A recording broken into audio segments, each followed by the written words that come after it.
Hi. We're here after a stream went down for a short period of time, and now we're back up. So Yeah. we witnessed the middle of the second game of Paul Mitchell versus Dom. And how did that go? Well, sadly, Paul had to mulligan to 4, and then he got thought seized on turn 2. That's about where we lost coverage. And Dom went on to win that game, but I don't have any of the details. Yes. Yes, so it was certainly not going in Paul's favour when we left him. Yes, definitely not. Yes. Interview. Oh, sure. Yeah, we'll interview Paul. Yeah, we'll talk to Paul. That would be good. He apart from that last round, he was undefeated in both Highlander and Legacy. So very interested to talk to Paul. Yeah. Do you want to do it, or do you want me to do it? I think you should do it because I'm just going to spend all my time coughing into my hand. Oh, sure. I think it's easiest to do with only one person. Yeah. All right. Sweet.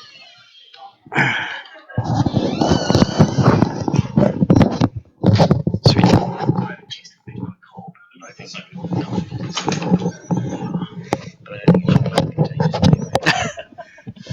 So hopefully headsets don't. Why do I have a cold and use Yeah, fair enough. I'm sure it'll be fine. So like this, the back, yeah. Sweet. Hi. So this is Wilfie Horrig here with Paul Mitchell, who is not undefeated anymore. No, unfortunately, that final round got me. Yeah, actually, we coverage cut out for a little bit from after you mulligan to 4. So what you're saying is you want me to describe that last game? I don't know if describe is the right word, but if you want to like talk about how maybe your sideboarding strategy in that match, because we had the deck list and it was really interesting, and how you mulled to 4, so it was basically all irrelevant. Yeah, that's true. So I like the rise fall in this matchup. Obviously, they're spending a lot of resources on their delve creature and Right. can bounce it. That's great.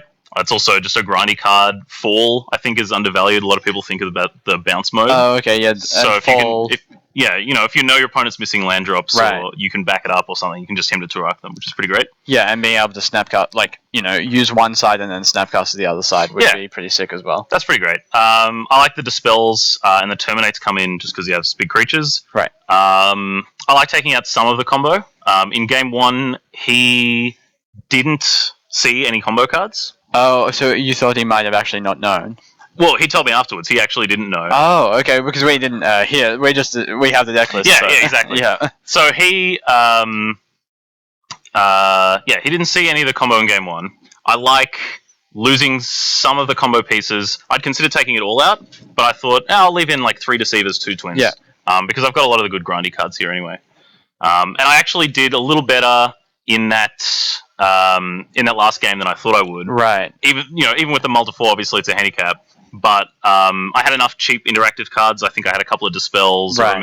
Snapcaster for Serum Visions to try to get back up on cards. But once he got the Gomag Angler down, I was pretty much dead. Yep. And what sort of things are you looking for when you mulligan in that matchup? Because we saw your 5-card hand, and it was something like 1 land, Exarch, Snapcaster.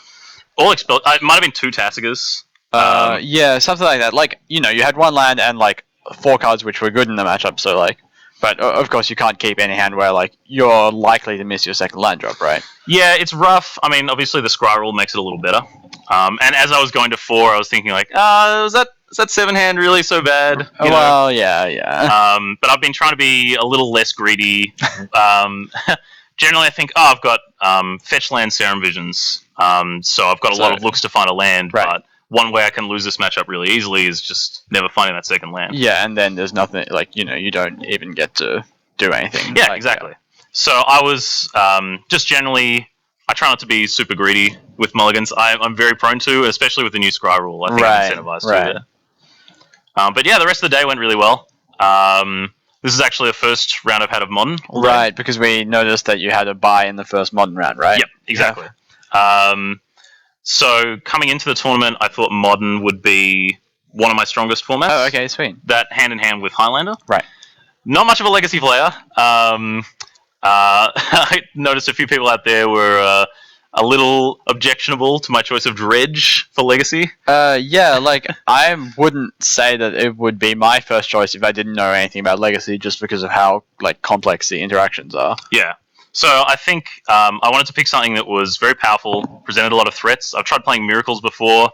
That didn't work out so well. It's complicated. A lot of decks in Legacy are complicated. Well, yeah, like you can't really avoid that. Like, so Yeah. I guess what you want to do is just pick something where you don't really have to worry about what your opponent's doing.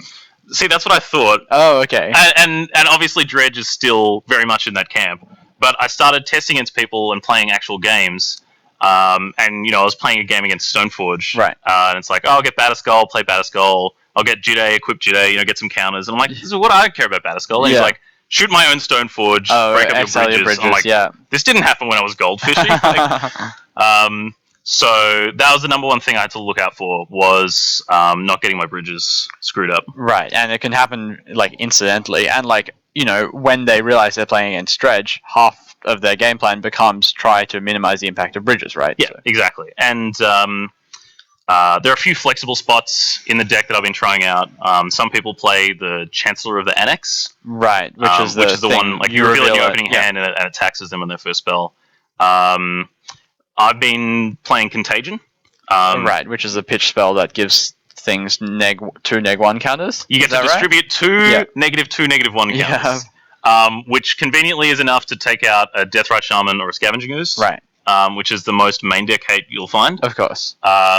But again, playing with Contagion and bridges, you're like, oh, I'll pitch my whole hand, I'll Contagion your guy, and it's like, cool, your bridges die. Yeah. Ooh, shouldn't have done that. So, it took me a few hours to learn the deck, but I went 2-0 today, and I'm pretty happy with it. Yep, and what made you decide to play the manaless version over the list with like LEDs and Faithless Lootings and breakthroughs and stuff? To be honest, I don't know enough about Legacy that much.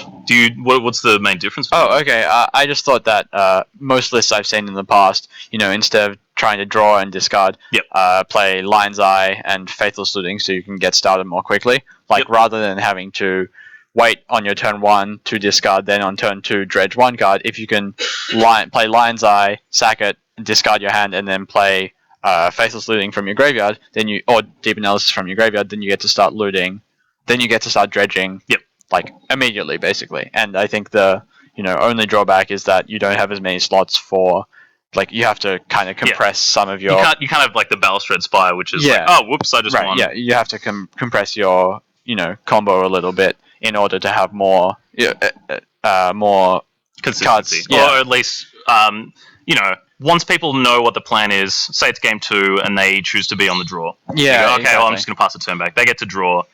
Like, land, Thoughtseizes you. I'm like, I guess I'm not doing anything. Draw to 7 cards. Thoughtseizes you again. Like, oh, okay, so. Yeah, so I suppose it kind of increase, and like, then you get to play a wider range of sideboard cards as well, because you're not forced to.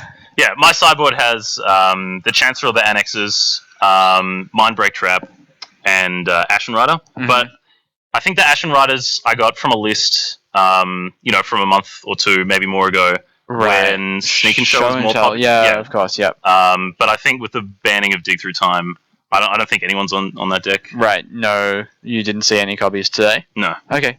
And so what about your Highlander deck?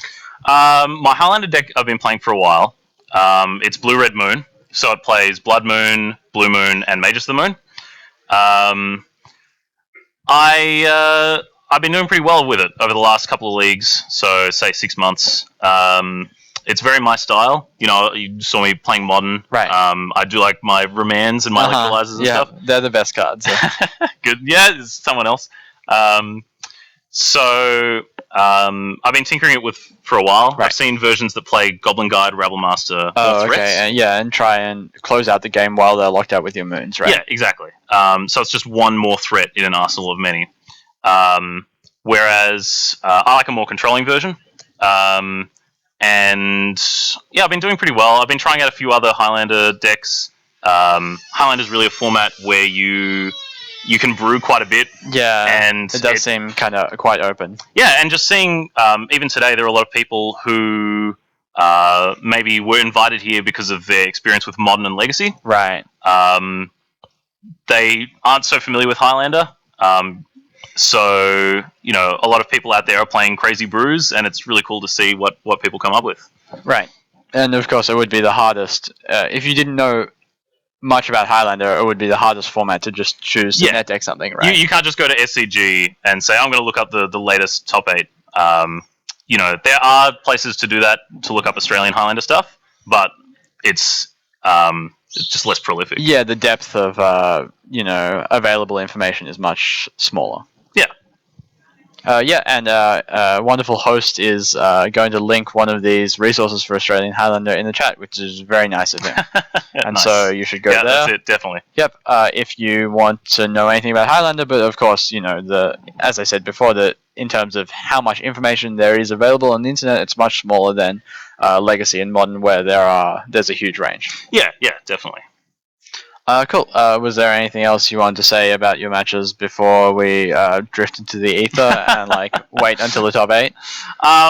No. It's been awesome catching up with a lot of people. A lot of the people here today are Magic regulars. So a lot of friendly faces, a lot of people just hanging out and having a good time, and looking forward to the top 8. It's going to continue. Sweet. And we will have an interview with Carl coming now, so viewers, you should stay tuned. All right, thanks so much for coming on and talking about what you want to talk about. My pleasure. Cool. All right, bye. Thank you very much.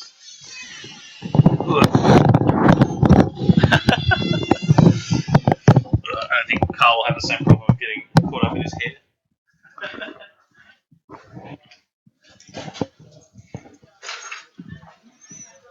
Hey.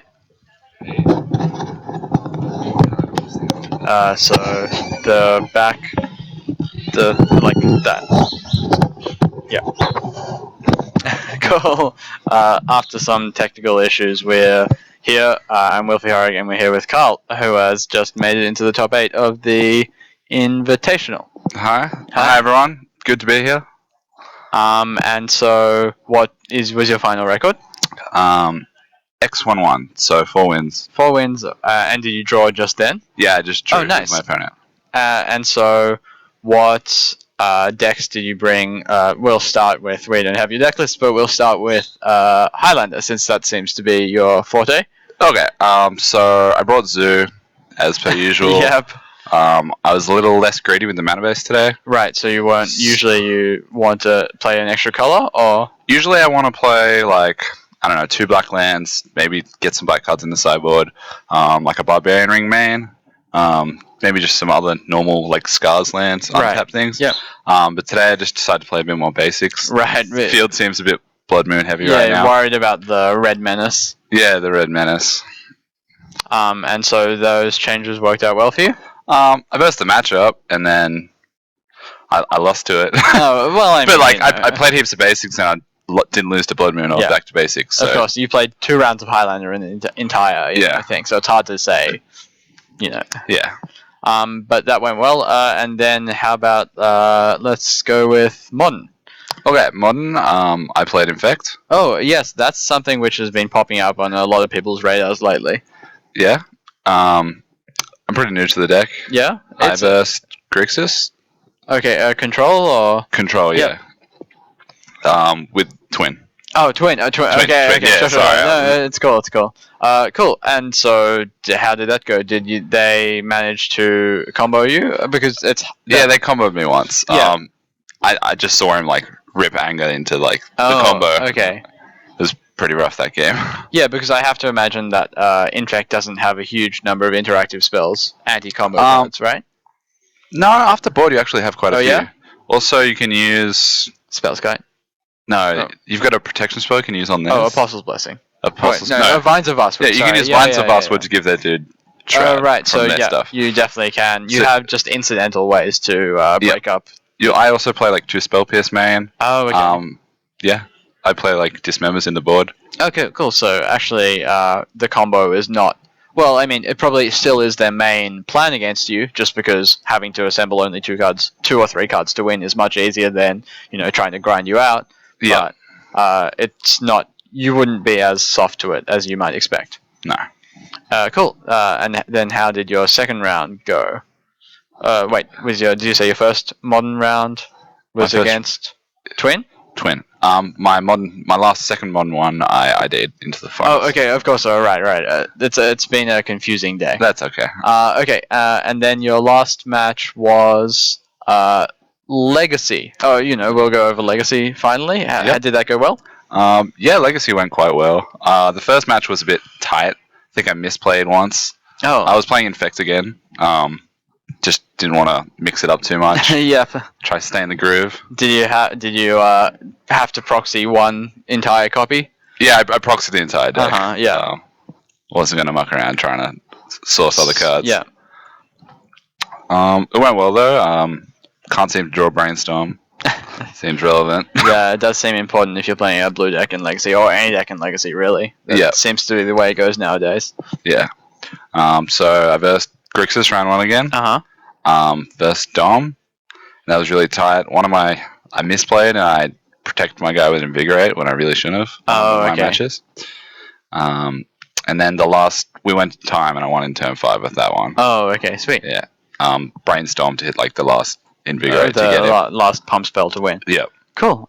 Sounds like everything has gone well. Do you want anything you want to say before we go on to the top 8? No, that's fine. Okay. Thanks for being on. And no worries. Best of luck in the top 8. Thank you. Right, cool. We will take a short break and we'll be back with you for the top 8. Oh, is the top 8 starting now? We'll see.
welcome back to the Melbourne Invitational 2015. We have the top 8. It's been announced. And I'm Ricardo. And here we have I'm Joseph Fox. Yeah. And we're going to see the first round of the top 8 is going to be Legacy. So this top 8 is a little bit different from the usual top 8. So it's not single elimination. We have the bracket here. But it will be 3 rounds. And every round, format. yeah, it will be a different format. Like who goes win, win, win. It will be obviously the winner of the event. So we will start with Legacy, and we have Matthew Vaughan, who's playing And- Burn, And Ben Hawk. and who's Ben playing Hawk, who's going. Bug Delver, right? Yeah, I think Yeah. he's playing Buck Delver. So I think it's going to be a pretty good matchup. I played against Matt before, and Yeah, I've played against Matt in lots of events. He's always on this deck. Yeah. No matter what format, it seems. yeah, he really likes red. Yeah. So Is the camera on the wrong side? Looks like Ben's on Matt's Yeah. side. we have the opposite players. We did, didn't we? Yeah. So we have on the right there's a Ben Hawk, and on the left there's going to be Matthew Vaughan. No. We see that Matt is on the play, and they start with Goblin Guide. Goblin Guide, revealing Force of Will, and Ben's going to go to 18. Goblin Guide is very annoying for Backdiver unless they play Disfigure. That is a very good card. I was playing the same deck today, and Yeah, I was I playing really this as like well. Were you playing Saito's version with the Yes. two disfigures? Yeah. I was playing the slightly different main deck because I was playing one Liliana of the Veil instead of the fourth Himatuturak. Okay. And What did he reveal? Was it? Oh wow, 2 Rift Bots. This is gonna be a quick match.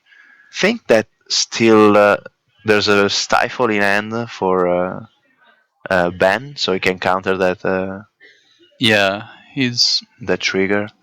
But if he wants to counter that, he cannot destroy the Goblin Guide with Abrupt Decay. yeah.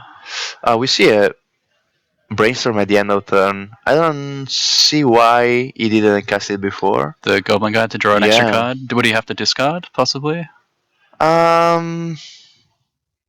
Yeah, but still, it's Yeah, a good still advantage. probably more correct, right? Yeah, Yeah. More options. I don't know. he probably didn't play much this matchup. Yeah, I haven't seen Ben play Magic in a while. I think he took a bit of a break or something. Mm. See, he's going to put for sure a land, unless he doesn't have a. Well, he's Third one? basically putting 1 card back anyway. Yes, and he's going to draw back the wasteland yeah. from the top next turn. So he doesn't want to kill the Goblin Guide. He wants Yeah. to take some advantage from that Stifle, that it will be pretty much dead otherwise. Yep.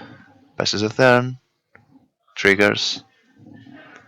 The first resolves, and the second one resolves as well. That's interesting. Maybe he doesn't know about the interaction. So we have He's a drawing a wasteland card. drawn. Okay. And So he's Abrupt just Decay, abrupt decay. Yeah, sure. I don't know, but Stifle seems dead for the rest of the matchup now. Well, it's still a card to excite to the Force of Will. Probably doesn't have just. Okay, yeah, you that have makes just sense. that. Is that the only blue card? Yeah. Yeah, it looks like it. Okay. Oh, is that a Delver? He's on 7? 7 Yeah. after this, and Matthew didn't play the third land, so he's probably on spells. Yeah. How many cards has he got left in hand? Can we I tell? cannot So it's see. 4, 5, 6. And he's drawn a few Okay. times. Death Right's pretty That's why good Shaman here. is pretty good, Gaining 2 life. and Delver can start getting some Is that at face or? damage. Yeah, I think it's to the face, bringing to 4. He probably has Price of Progress in hand. Yeah, price or- plus maybe The Fire Blast. Yeah, that's the one. So he draws. I think he has 3 cards now in hand. Here we go. Um, So he didn't draw lethal, I'm assuming. I guess. What can he have in hand? Because he's on Maybe- 4 and Maybe he has another 3-point spell and he's hoping to bait. No, that doesn't make sense. yeah, because if he just shoot ban, he's on 4. Yeah, he must have two Well, it's like it's two 2 force of- life. Yeah, Or because Real force of life. will to one of the spells, it's one life point, and a bolt just kill him. yeah, So we see that there we go. Okay. first force of will counter the. Does he have And it? then Oh, he does. He has a second one, Okay. and we see there were 2 stifles. And Matt's So, got 1 card left. 1 card. But Ben goes There's- up to 4 again, so it's going to be Yeah. a good one. There's only a creature in the Yeah, graveyard. there's only 1 creature, so the So- Death Rat only represented 2 life total. Yeah. I suppose you still want to protect it just in case.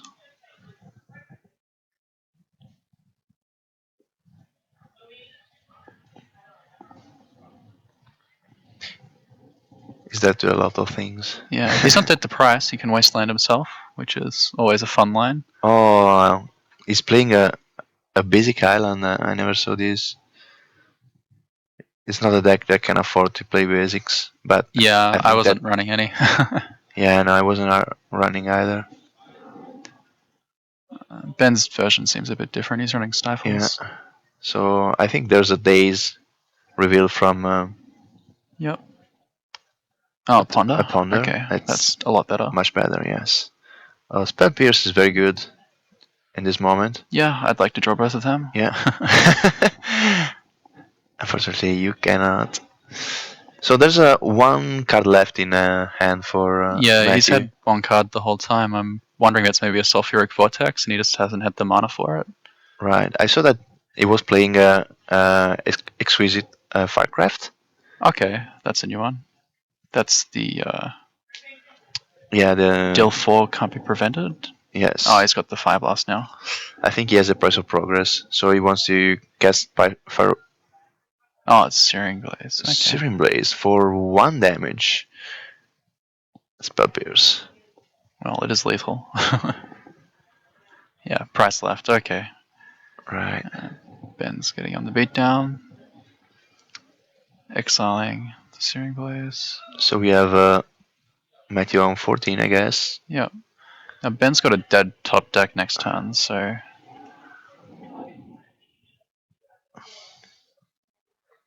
Counter this as well. Yep. So it's not very good now for Ben. yeah, any spell kills him, Any including the spell one left kills in his him. hand. Yeah. And I suppose you've just got to jam it. 3. If he didn't draw, if Matt drew a blank now, he's winning this. Yeah, But I think he there's still goes for it anyway. Yeah. Yeah. He has to. And we see that. Ben concedes. Yep. Well, more than conceding, he lost. Yeah. Yeah. So I think that Ben might have played this a little bit different because of the stifle on the trigger of the suspended spell, the Rift Bolt. Yeah, I suppose double forcing's fine too. It saves you like 2 to 3 life depending on the spell you're countering. Compared to the 3, I probably would have stifled it myself, but Yeah. yeah. So what kind of cards can they bring in this matchup? I'm not sure what Ben's board's like. We don't have the lists, unfortunately. Probably there will be some sort of either envelope or more spell pierces or flusterstorm. Yep. That they are the usual cards that are in the sideboard for the combo matchups, but they are very good against these matchups as well. Yep. I agree. don't know if he's running some sort of extra removal in the sideboard, and I think maybe some disfigures if he doesn't play the In the main main deck. yeah. Well, I'm assuming that's what he would cut for Stifle. Yeah, Stifle is not very good in this matchup. Yeah. Like, Not as Wasteland. I wonder if you take out some number of Wastelands as well, if you've got enough to bring in. I think that Wasteland you can cut one, but they're very good against the Price of Progress because Yeah, because you can get rid of your own lands. like this is a strange match in which you need your Wasteland to just cut the opponent from dealing you dealing you 20 8 or so. damage from Price of Progress. So we have updated from the other tables. We have Don on 1-0 and Carl 1-0, it looks like. 1-0, yes. And the other matchup is still going on game 1. I think that Carl is on Infect and Don is on Grixis there? Yeah, the Grixis Pyromancer deck. Yeah, Carl's been playing Infect in 2 formats today and Zoo in Highlander. Okay. What were you playing in the 3 formats? I was playing Grixis Reanimator in Highlander. It's a lot of fun. Unfortunately, I didn't have much luck today. I was playing Grixis Twin in Modern, and I was playing Bug Delver in Legacy. Okay. Yeah, I saw when you were playing the Highlander section, your opponent had both that Red Shaman and Scavenging Ooze on Battlefield. That wasn't that great. Although game 1 I got to turn 2 put a Sphinx of the Steel Wind into play on turn 2 against Zoo, and he just didn't draw anything for it. Not much they can do. And then game 2 he Wasteland stripped mine turn 1-2, and I just didn't draw any more lands, which happens, I guess. That's why you play them.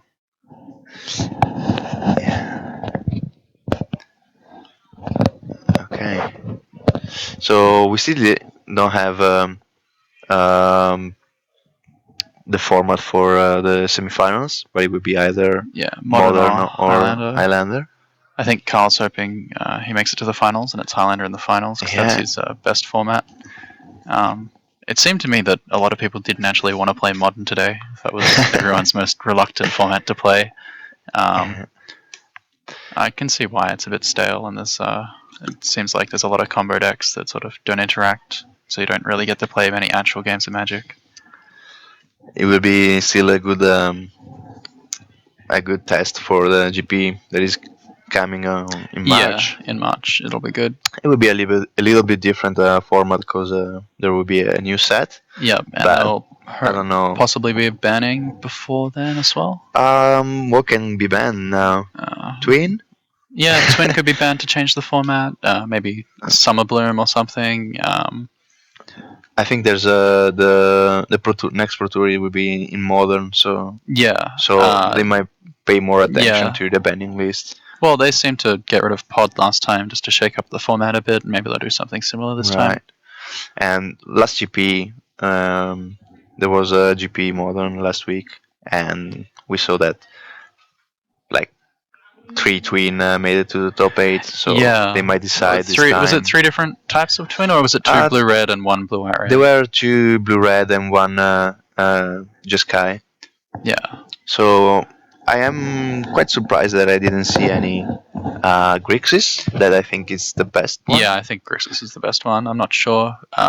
It might have just been a lot of primetime combo and stuff. The blue-red's better against. I'm not sure. So we see that there's a turn 1 that tries Shaman back to the game. What did he counter? He counter a Lightning Bolt on the Death Ray Shaman. Okay, that makes complete sense. And we see that there's a Hymn to Turak. Yep. That's Excellent. a very good card. I really liked it today. Yeah, it's been fantastic all day. When I cast it to Matthew, I discard 4 spells, and he still won that game. Yeah, I got to cast it against my ant opponent, and it got 2 of his rituals, which was pretty good. Oh, yeah. Yeah, and then he managed to ad nauseum in game 1 from 19 life and whiffed all the draws. That also felt pretty good. So we see that Ben fetches and is probably playing a Delver now Yep, or I'd assume so. a Ponder. Yeah, Yeah. Delver is very good. We see that Searing Blaze got discarded. I didn't see what was the he other didn't card. draw a land. What? I wonder what his keep was. Did he mulligan at all? There was no mulligan in this Yeah. game, so So uh, just a slow start with the one lander. yeah, no revealing, but there's a Ponder on top, so in hand, and the Tarmogoyf in hand Yeah. as well. So you just set so up. if you draw a land, Spell piece is very good here too. Do you do set up your Delver? I think that there will be a Wasteland drone and um, put on top the Spell Pierce so that The you thing can. is, he might Riftbolt the Deathrite Shaman, which could be a problem Right. for Ben later. Although he's quite far ahead in this game. I don't think that he can afford to draw the Spell Pierce, otherwise He's just gonna have Delver is too not much going of to a flip slow crop. anymore. Yeah. Either he shuffle away these cards, either he draws Wasteland and reveal the Spell Pierce. Looks like he drew the Spell Pierce. He drew the Spell Pierce. And I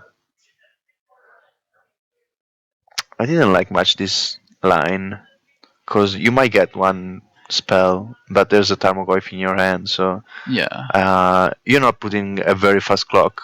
Well, yeah. So It's okay. He does get to play the Goif next turn, which is not too bad. And he didn't Spell Pierce that.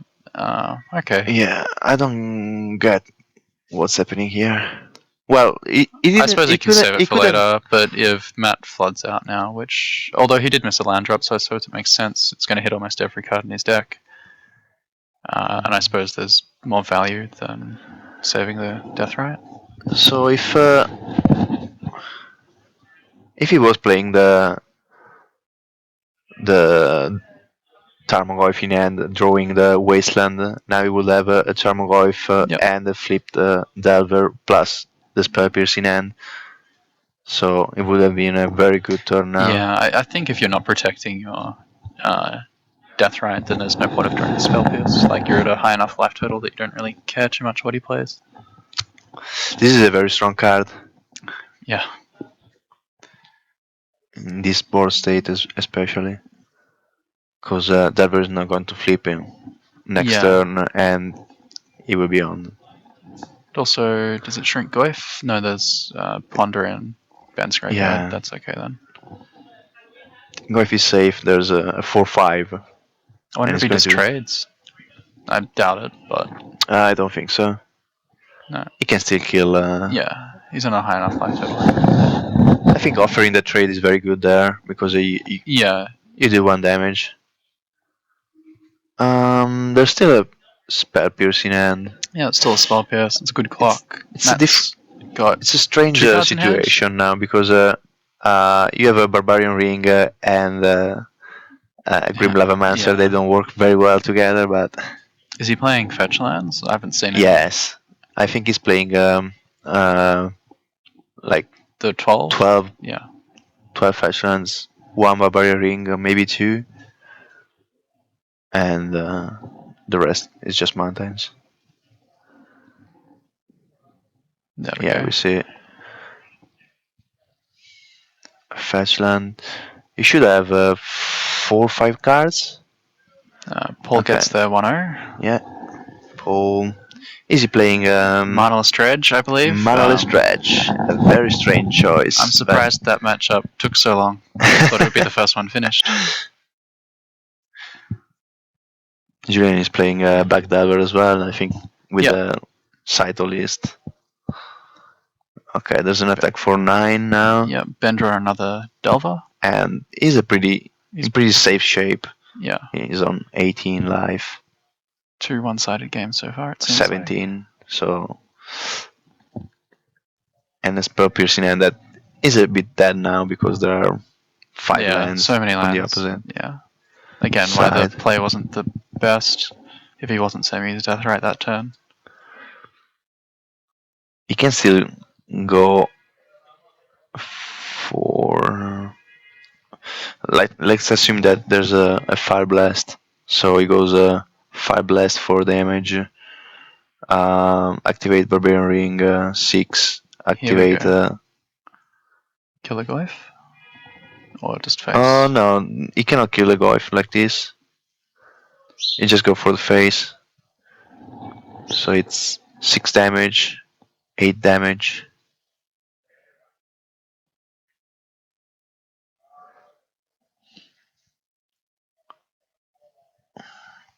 There's one card still in hand. He's deciding either to cast or not. He's got 2 floating? From the He has Fire Blast, I assume? non-floating Oh, because none, he because used. he used them both. Yeah, Okay. used them both. So, Devil Secrets. good. Spell Pierce is very active again. Yep. See, I can see it. Now Matt's on the play again, which I'm assuming makes him much more favored. Yeah, I think that being on the play and playing a turn 1 Goblin Guide is very good. Yeah. So we see that Matt is going after his sideboard again. What do you think that is changing? Probably he's bringing in the Eidolons from the sideboard. Possibly. Do you... I think they go out in when you are on the draw. Okay. I haven't played too much Burn and Legacy, but yeah, that sounds right to me. Maybe even taking out Vortex post on the draw 'cause it's so slow. Yeah. We've got an update. Carl lost his second match, so that'll be 1-1 to Carl. And is he playing Joseph? Dean Joseph, I believe. I think yeah, they are playing. He's playing Joseph Dean. Yep. And Joseph is another player that always plays pretty much the same deck. Yeah, playing a mud variant of some sort. Yes. I think that I saw his deck list and he was playing with Titan's Presence. Which card's that? It's a new card from Battle from Zendikar, so it costs 3 and you reveal a creature from your hand. Colorless card in it. And a colorless creatures from your hand, and you exile target creatures if he has a power less than the reveal creature. It's pretty good. Yeah, considering that there are basically 6/6, 7/10, and Dom loses his 10, second 10. match as well. Okay, so that's another 1-1. And we are still surprised that Dredge isn't the fastest clock. Yeah. Maybe they took a while to start up. Yeah. I guess he's usually the fastest of the formats. Yeah, Modern seemed to be the slowest. Or did we have Highlander go to time? I think that Highlander is the slowest format just because it takes more time to think about Your fetch lands, lands yeah. and It's quite plays. complicated. What you are going to play around because there's just one of each card. Yeah, I was really tempted to play my usual dirtily control deck. Oh, he's got the perfect start with a Goblin Guide off a mountain. And there's another Force of Will reveal from the top. So draw the Force of Will. Fetch land. Go to 17. Let's see if he has the disfigure for that Goblin Guide. I really like the disfigure in this deck list. Yeah, it was very good for me today. I was debating if playing just one disfigure and one spell pierce and putting the second disfigure in the sideboard because if you play against some. Yeah, I played against Storm round some 1 and they Storm were not very deck. good. Yeah. But in the end, I just kept the 2. Yep. Ben draws an island, it looks like. Okay, yes. Searing. Oh, no. Chain Lightning. Okay. Chain Lightning. We might see a Force of Will because I see a Abrupt Decay in hand. So he's going to take care of that Goblin He's also Guide. got a Daze, but he doesn't want to do that just yet, I'm assuming. So he can use... Matt is very good to play around these cards. So I think that is the right choice to Okay. exile the days, and There's we the see that second one. days would have been very Yeah, good would now. have been good. But still, he spent Yeah, he six spent damage 6 damage to for kill one Deathlite, taking which care. is only going to gain life if he manages to kill the guide. So So we see that he's going to take advantage of the draw. draw effect. Yeah, it's the worst card in the deck and the best card in the deck. Goblin Guide. There's an We see Eidolon. Eidolon to take care of that effect. Fetch and response, and You kill the guide and then kill the guide Eidolon. and then kill the Eidolon. Yes. Yeah. So you save 2 damage from him. Yeah. The Goblin Guide.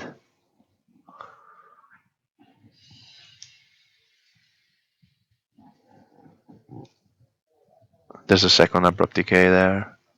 Yep. And a Ben's- wasteland. I don't Ben's see just missing a a clock. ponder. Is he letting it Make resolve? resolve. That's very strange. Yeah. I don't think that the card that he will probably draw will be very good. I think that saving 2 life is much better. Yeah. You always want to gain 2 life. Just incremental advantage in life against Ben will get you there eventually if you got a clock. And he's got his clock now. Thanks again. Reveals another Delver. And abrupt decay now. So Delver is not going to flip. Yep. Relic of Relic. Progenitus is very good against the Tarmogoyf decks. Yep. Makes sense. Now he gets to set up both his Delvers. Matt looks to have run out of gas. He's got 1 card left in hand, so Ben's probably feeling pretty safe. You cannot feel safe from Well, to play against. yeah, Burn. but he's got some respite. He can sort of. Yeah, I think that. He needs to get his clock set up. Okay, there's Another another abrupt decay. decay. That's very good. So there's a second Delver Yep. coming, I'm and assuming he just an abrupt plays decay it left straight in up. hand. Yep, and we'll see if he can get lucky and blind flip both. So he wants to Matt's draw drawing a card. That another seems card. fine. That's the best option, I guess. So Matthew with 3 cards in hand now, and Ben on 12. So price of progress is not very good in this moment. Triggers, no flips. It doesn't flip. That sucks. Second, wasteland. okay, price of progress is dead, but it will He be would go left down with to 1 land. yeah, That's 1 not land, the best option. and he will not be able to cast his abrupt decay anymore. Is Matt on 18 or 17? Was there an attack last turn? I think he's on 17, and he fetched a couple of times as well. Yeah. So 16, yeah. Oh, Ben's on 9. Bit lower than I thought. So 3 spells. I think we can see Another relic? another Okay. relic. Okay. I Dashes think it Matt is in. not happy with his drew. No. Another land. Wow. Okay. Completely flooded. Yeah. You still got time. Ben hasn't been flipping his Delvers, so there's not too much pressure on him. Oh, there we go. Forceful. And he That's can a very hard good cast draw. it. I might actually, if I'm in Matt, Yeah, if he has a. if he has a price of progress, I will I'd just play cast it. now. Yeah.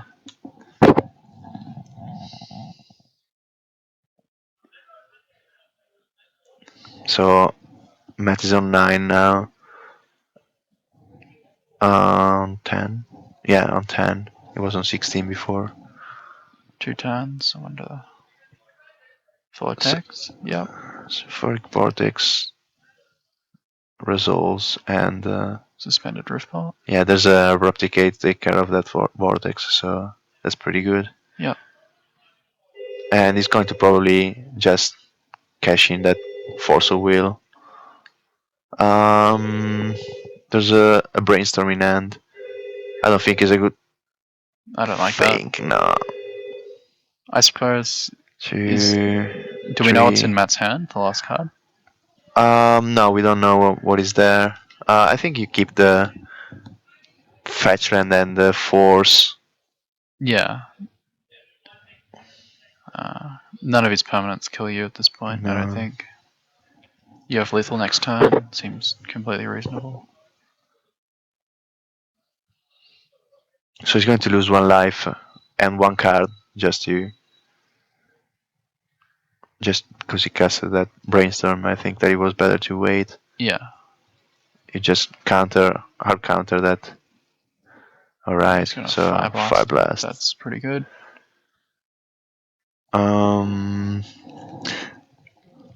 Yeah, you force a will this, so it's going to kill the other one of the 2 Delver Dies next turn. with But it's the same clock anyway. yes.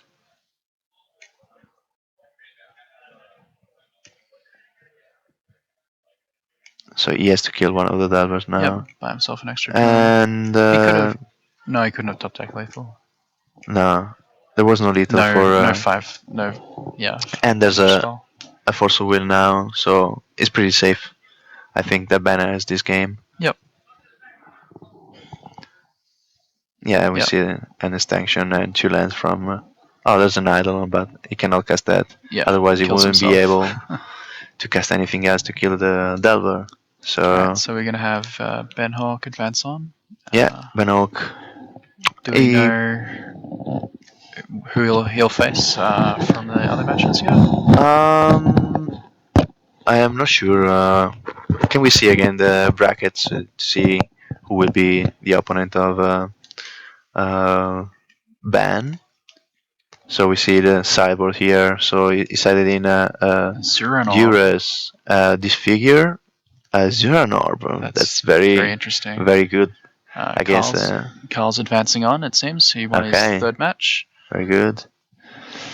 So Zuranor is a strange card, but I think it's very good against this matchup because you can sacrifice the lands in response to Price of Progress, and you gain 2 life for the trouble. So very good. Okay. We've still got 2 ongoing matches, Paul and Julian and Don and who's the last member of the top 8? Don was playing Matthew Vaughan. No, Matt was playing Ben. Matthew Larcombe, sorry. Oh, right. Matthew Larcombe. What was Matthew Larcombe playing? I'm not sure I didn't what get to was see he him playing. today. I think that I can assume he was playing Delver. Okay. But I've seen him play a lot of decks. He won his yeah. Legacy League playing Infect, right? He won with Infect. He's a Legacy player, and every time he just changed decks. So okay. I think he's very good with any deck. Well, that's good. So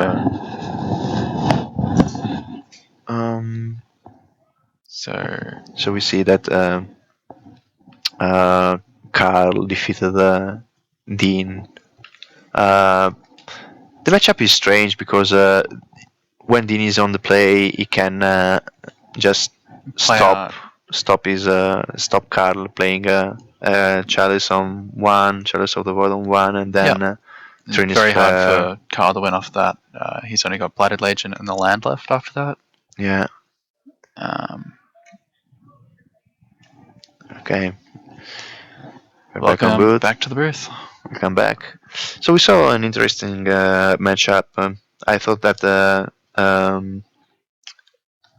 burn deck was a favorite in this yeah, matchup. I thought it was very favored. He kept, I think, a bit of a shaky hand in game 2 because he only had 1 land and it seemed only one mana spell and a lot of 2 drops. And I think that's what cost him the match in the end there. When you see game 3, you can just see that he just drew a lot of lands and the spells that were countered were the good ones. So at some point, like Ben was in control of the game, so he couldn't do much.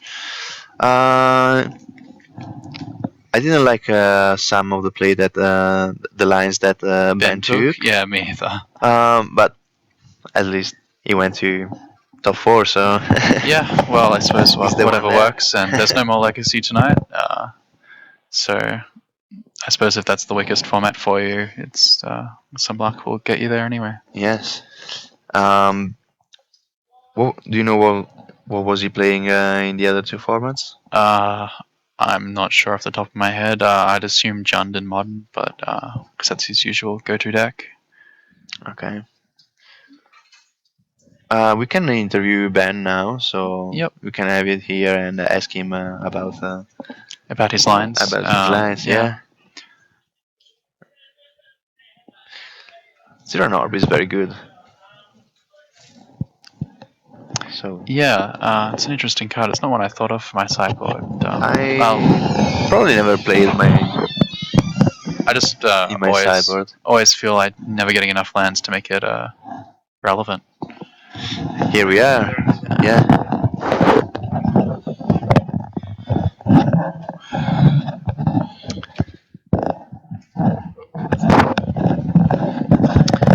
Welcome, Ben. G'day.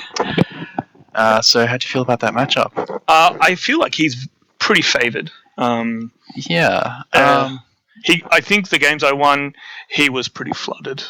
And game 2, he missed his second land drop, right? Game 2, I can't remember. Okay. But yeah, well, that was very bad for him. Game 2 because he must have went from Screw into Flood. Yeah. And he couldn't do it. And I misplayed that game pretty horrendously. Yeah. Yeah. With the spell pierce. With the spell piece. Yeah, I didn't know what I was thinking. We were saying that you should draw the wasteland and leave the spell pierce on top. That's exactly what you've done. Yeah. Draw the spell pierce and counter the rift bolt. Yeah. For some reason, I wasn't thinking that. He's going to have 2 lands untapped with the rift bolt. And he was going to always go for the shaman. And the Delver would have flipped, and then they would have put a better clock on him. And then I had a spell pierce to back keep it up to back it up. and a Goyf. Yeah, I realized after when he untapped and did it. did it. Okay. I'm like, oh god, I'm so stupid. Yeah. And there was another point in game 1 where you had Stifle up, and he had 2 rift bolts, and he didn't stifle the rift bolt. No, but you had 2 forces, right? Yes. Okay. So I was keeping it for force. That's probably incorrect. Yeah, well, we were just wondering because it's like trading 1 card for 3 damage or 2 cards for 2 to X damage, depending on what he's playing. I thought about that, and I just wasn't. I'm not very familiar with that. I don't play Legacy that much, and I wasn't familiar with the. And I actually took the Stifles out because Rift Bolt was the only thing, and he said he sideboarded some Rift Bolts out. So. I think it's fine to take out Stifle. Yeah. It's not very good there. Yeah.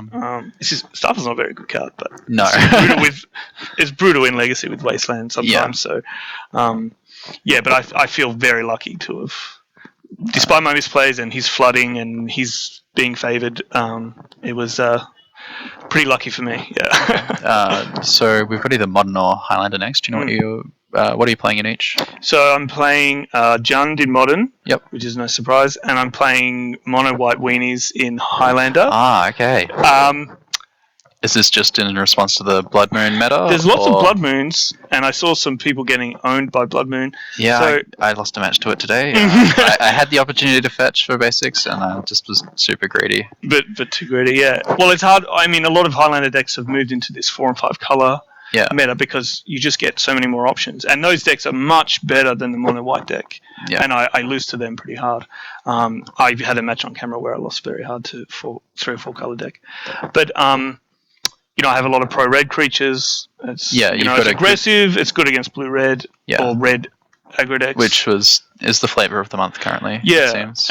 It's that or 4-color mid-range or 4-color control. Yeah. Which, the control is not too bad, but mid-range I will just lose. I'm just a bad zoo in that case. But also, I just played it because I love playing White Weenies and just playing 20 planes. And I don't know. Yeah, that's quick, easy. You're running Ravagers and Armageddons. Yeah, 2 Ravager and Armageddon in the main deck. Yeah, that's always fun. Yeah, it's when you curve out. But so far, my 2 losses have come in Highlander. So, it's not boding well. But yeah, this has been great. It's been really fun. Yep. Yeah. Cool. Yeah. What do you think of the format, being able to play every format today? It's so fun. It's so great. You don't know what you're going to face. And, it was hard to metagame, and Everybody's just playing sweet stuff, and Yeah, it's kind of an interesting thing too because everyone only really plays like maybe one, maybe two of the formats, and so you've got everyone with like the sort of weak link, just with hoping, the weak format. Yeah, That's right. Yeah, and hoping that they just.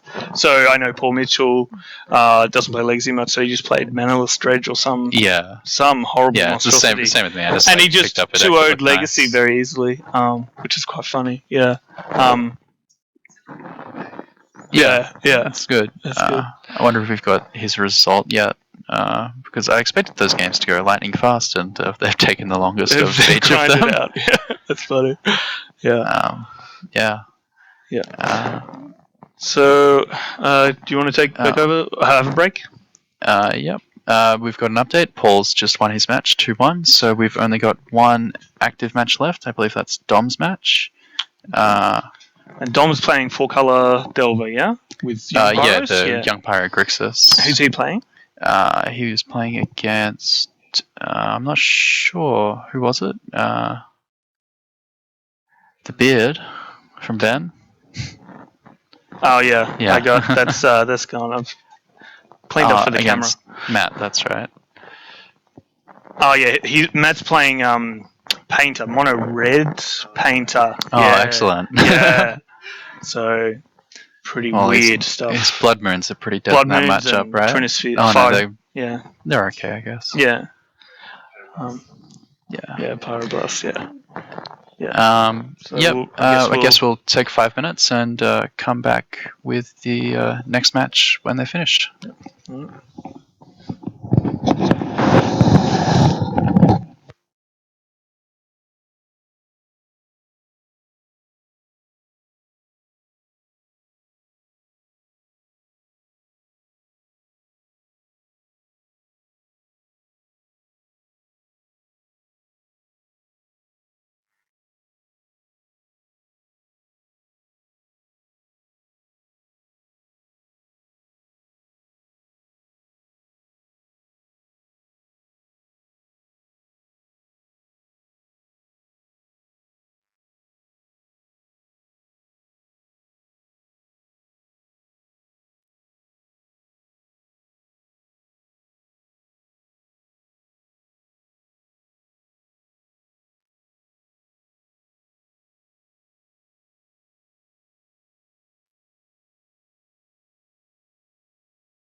Welcome back. We're going into the quarters now. We're in the semi-finals. Semi-finals, yeah, that's right. We're going to have Ben Hawk versus Paul Mitchell. I believe Ben's playing Jund and Paul's playing Twin. Sorry for the long break. There was a bit of a judge call where fetch land was cracked with a Blood Moon in play, and they weren't sure what to do as the top 3 cards were known and they'd been shuffled up. And we saw a really unorthodox deck. Yeah, it was Matthew. Matt Lacombe was playing Painter's Servant, Blood Moon, Grindstone, Lock, and he had the full Lock established, but no Painter because it had been surgical extracted. But the Grindstone... Yeah, the Grindstone was in play and got the job done eventually. Dom couldn't do much because he's playing 4 colors, and Blood Moon in play just make him not play anything. I think his only actual win con was if Matt drew Red Elemental Blast, or if he drew all 4 bolts in his deck and he had all the bolts milled and Matt didn't draw the Red Elemental Blast because he had a top in play. He was hoping to draw also that Pithing Needle that got milled away to stop the Grindstone. I think he said he couldn't beat the Grindstone because he was so low on cards anyway, and he'd have to just stop the tops and hope he top decked a Red Blast. What was the life total? I think Matt was on 11 and Dom was on some arbitrary number that didn't matter.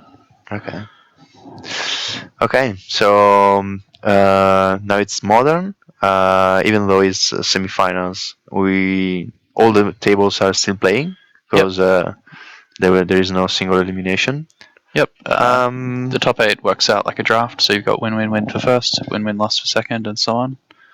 So we see on the left there is Ben Hawk, and on the right there is Paul Mitchell. Yep. Who is playing Grixis Twin, because I can identify there is the Call Against Command. Yep. It's very powerful card. This is the deck I was playing today. I'm not sure if his list's the same. I'm assuming it's different because my list was what I was playing online. Did you play much this deck? I really like the deck. I think it's the best of the twin variants. Some will say different, but what do you feel about the matchup with Jund? I've always felt it was the favored, but if you don't know the matchup very well, you might have. You're not going to have a good time. I think that Paul might know very well the matchup. Yeah, and I know Ben knows the matchup pretty well. I've tested with Ben before. They both win a Modern League, so... So we'll see what happens. Usually you're just trying to get the Jund player into top deck mode, and with a few cards in hand, and generally at that point you just win the game because you outcard advantage them with your blue. Alright, so we see a Scry. Yeah. What's the best card in the deck against Jund? Call Against Command and Snapcaster Mage. You're just trying to outvalue them. Yeah. And your Snapcasters let you do that most of the time. Every card that does 2-for-1 is very good. Yeah. So we see a fetch on turn 1 and the Serum Vision. Paul Mitchell was on the play. Yep. Yeah, he mulled, I believe.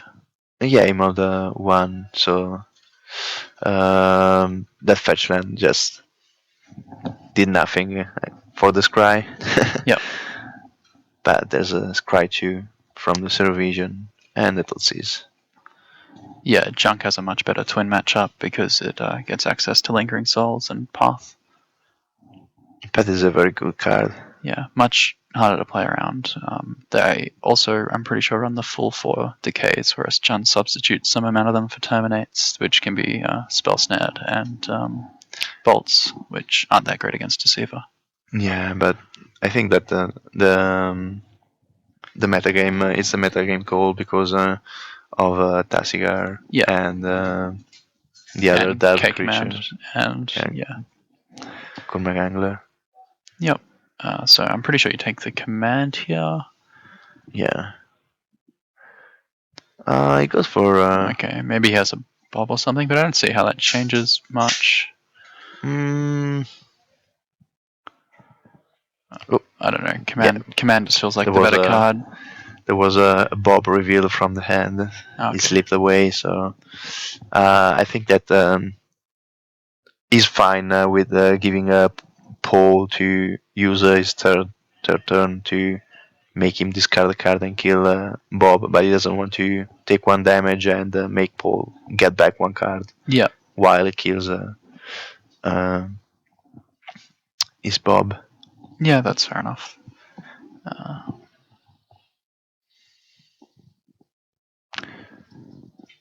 So no play on turn 2. 2. And there's no red. Yeah, which is probably fine. It looks like he drew a bolt last turn and a steam vents this turn. Okay, so we see that Ben didn't play his Bob. Which is interesting.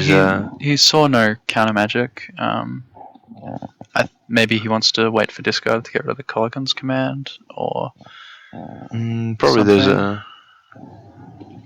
there might be a Liliana of the Veil coming up. Maybe, but then don't you just want to draw out all the counter magic or whatever? Or maybe he just doesn't want to shock. There was no counter spells in hand, so he's assuming that like Paul had 2 draws after that. Yeah. Plus the Serum Vision, so 3 cards.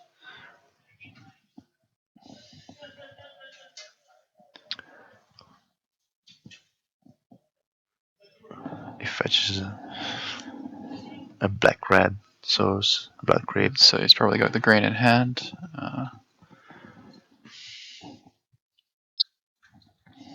Yeah, we see the Liliana of the Veil. Is that a remand in Paul's hand?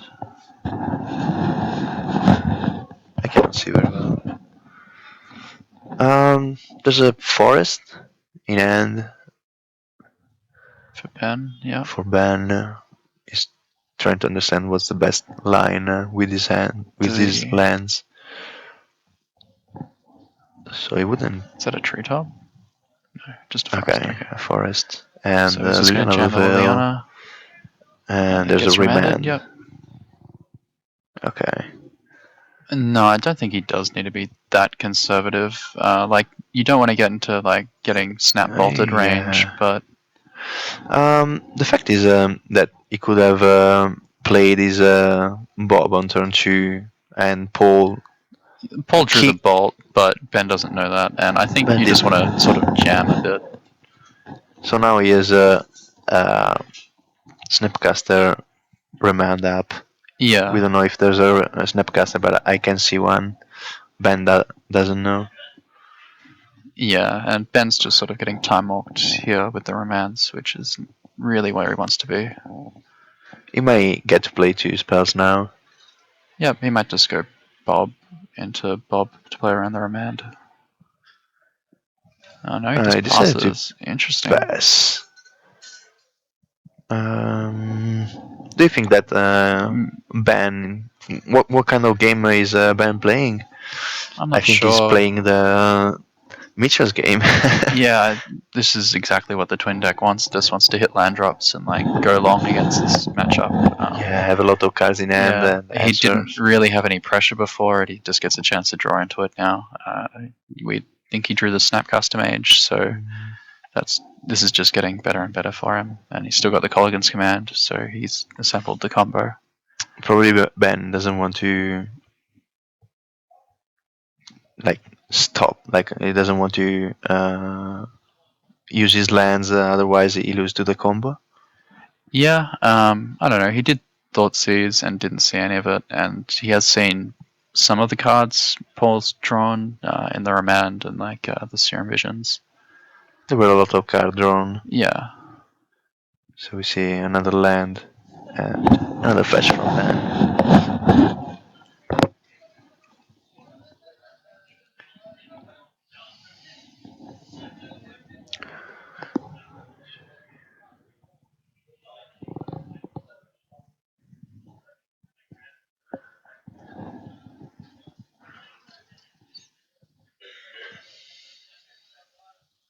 There's another Second Liliana of the Veil. Yeah. Of course, we're in Cryptic Command zone now. So I see a Bolt as well.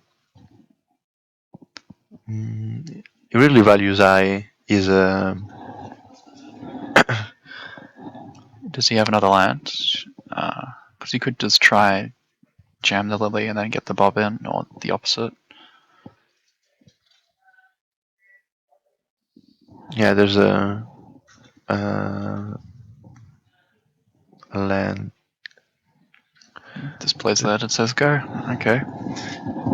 So he's probably having some sort of Yep. Paul's getting disruption. Paul's getting into cycle mode. Probably trying to hit land drops. Just get further ahead. He kept on top with the Serum Vision, and I think there was the Zero X Arc. Okay. So there's another pretty good for Serum him. Vision. Draws another bolt, and we see a fetch land and card deck is on top, so probably twin. Yep. I think that Paul, seeing that Ben doesn't play anything from his hand, Knows that he's got knows that there's something's up. Yeah. something's up, abrupt decay or terminate. Yep, that's the rate I'd have at the moment. So Yeah. even if he's, what would you have done if there was a Splinter Twin on top? Do you go for the in combo this here? matchup with my opponent with like 6 or 7 cards in hand, I'd probably bottom it, to be honest. It doesn't seem like it's ever happening. I think I'd just be trying to get in on the tempo plan, play the X-Arc end of turn, and start beating him down. just go See what he does. one by one. Yep. The only card that Paul knows is the Liliana that is going to get played again. Yep. So he's deciding that he doesn't want to wait anymore. And we see Snapcaster Remand. Does Ben have an additional land so he can play it again?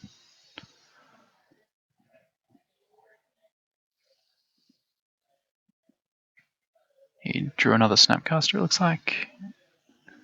There's a bolt for the Snapcaster. Yep.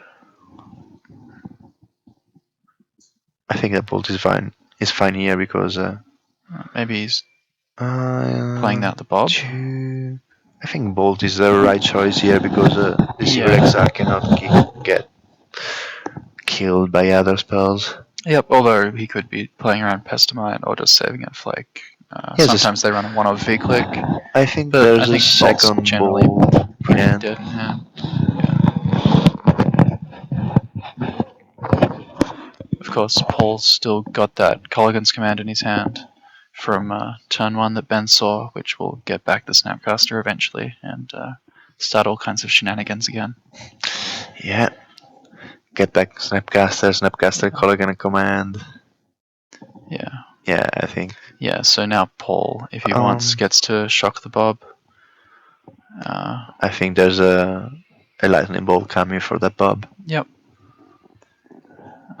If Ben had maybe one less card in hand, I'd be tempted to shock and make him discard a card, just get again further ahead.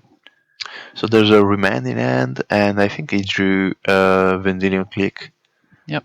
Both so he can go pretty good cards. Bolt. He has another Snapcaster. I'd be tempted just to offer the trade, but I suppose you want to actually just start getting in there, get a clock on. At this point, you want to go to up with the aggro plan, the tempo plan. Yep. So it's often the best plan, in my opinion. You know that there's no land in hand for Ben, and he cannot deploy all his hand at once with multiple Lilianas, or well, the one you know of anyway. Yeah, you know that he has Liliana, and it's probably one of the best cards in the match. Yep. Although I've had it be better for me than my opponent, which is an interesting thing to come up sometimes. So there's a Colligan's Command from the top for Ben, so he can get back the Bob, I guess, and kill the Snapcaster. Of course, we know Mitchell has another. Oh. Okay. And this still gets remanded, I'm assuming. Remand is very strong in this moment. The Lily might resolve now because of that, but I think you're fine with that. You've got the answer in hand. If he resolves it in Edicts, you just get to shock it and get your Snapcaster back, which is excellent for you. He decided to pass. Just pass the turn back.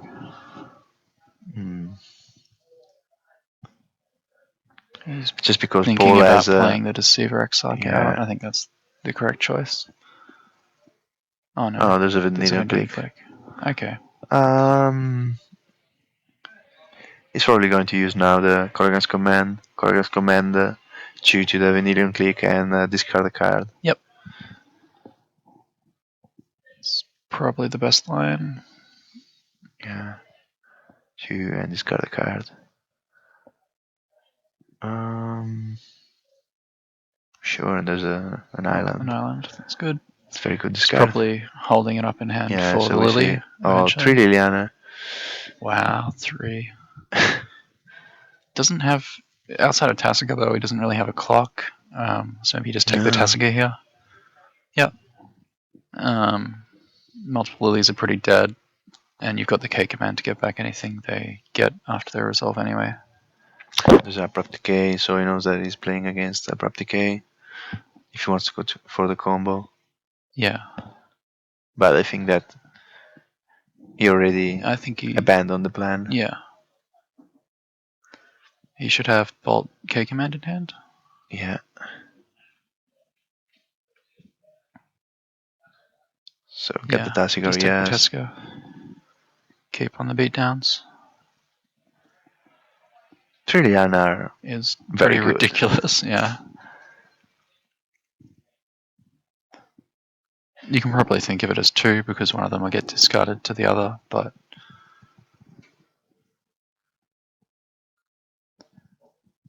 Paul's Israel land, so you can go Liliana down, Liliana up, or Bob. Bob's for trying to bait something.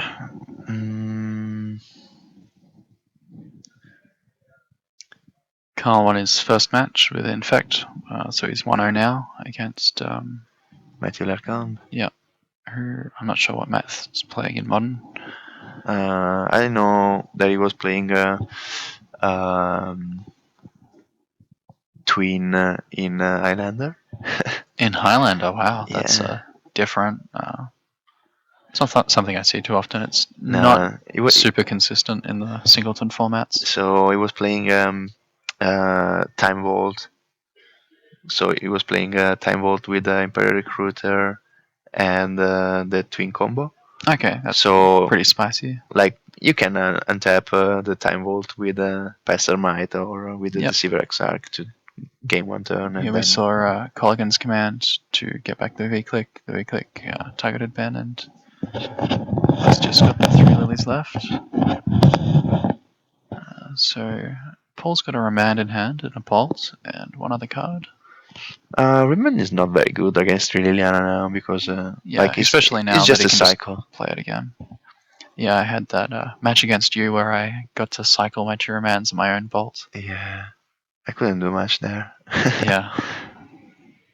They were pretty dead though with 2 Aether Vials and the... So there's a Liliana going up. Yep. And discard the land. Okay, I think that now you want to go to the you just don't play anything else and try to go for the combo now because you know that Ben has a 2 Liliana. Yep. So unless he goes Liliana up and then cast Liliana. Yeah, I agree. And he might actually do it. Oh, he's got a Tassiger in hand. So we might see Tassiger next turn. Tassiger is not very good because it gets just Edict. But you do get just to get kill Edict. one of the lilies, I guess. You just bring the Liliana to chew. I think that you just go for the combo plan. Yep. Like there's no pressure on the board. I don't think Ben still hasn't drawn any. He drew another land, did he? Or a for Liliana. I'm surprised he's playing so many. Yeah. Yeah, it discarded the land. Yeah.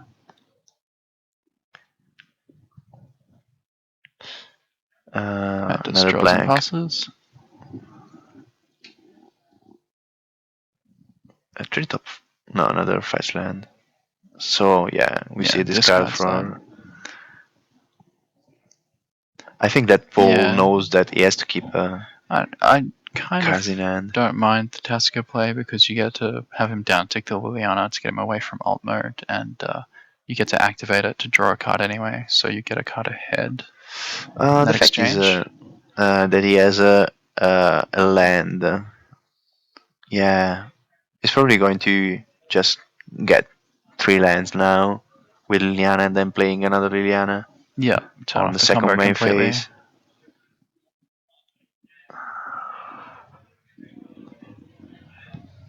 Unless he wants to just bolt it now, but that's a twin in hand as well. I think he has the combo in hand. Well, that's So not he's too bad. I think you've just got to jam it here, right? this is Paul main phase, so he's trying to understand how to win against the Liliana because if he bolts it, Maybe yeah, he has he just passes and he hopes that he top decks land. goes down. So Carl 1-2-0, so Carl's moving on to the finals. okay. He'll be playing Sue in Highlander. So So Ben wants to try and set it up so he doesn't have double red. I don't think he can though. So you just want to cut him off a color, I think.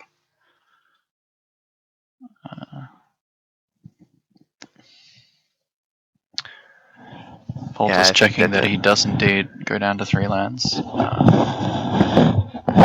He can't float mana. and there's now Liliana discard. Yep, second He's one going to coming in. discard. A Thoughtseize as Oh, well. Thoughtseize, I think that's this is not game. good. Yep.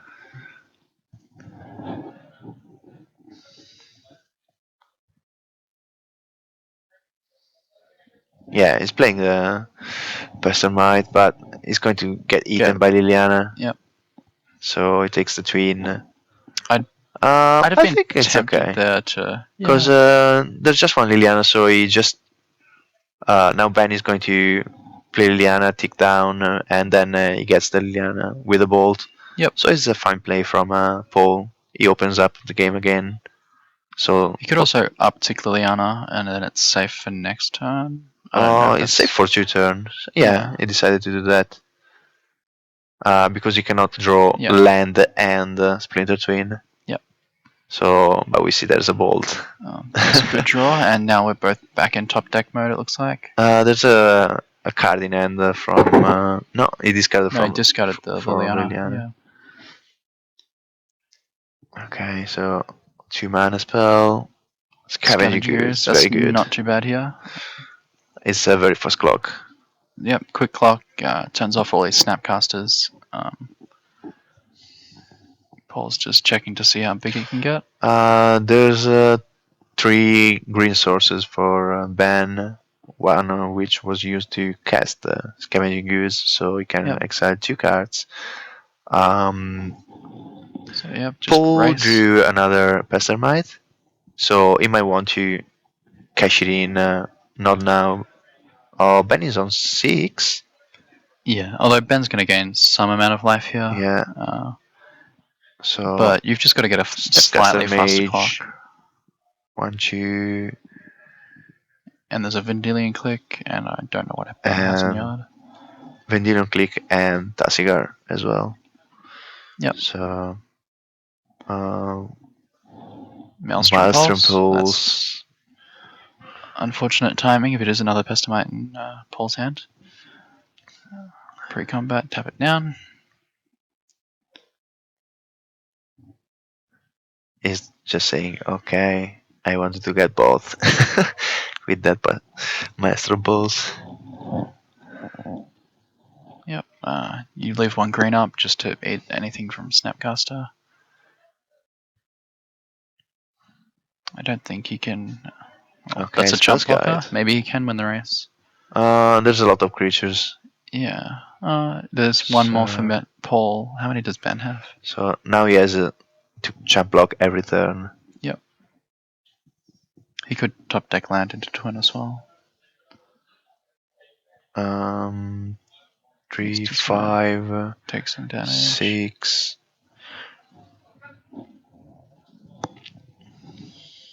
There's no more creatures. Is Paul playing some kind of bounce spell? So maybe one cryptic.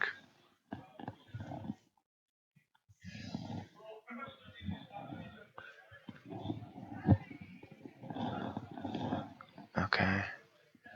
So Paul's going to take 7 here, go down to 9. We're at 9 apiece. It's not a race he's currently winning. Okay, 7.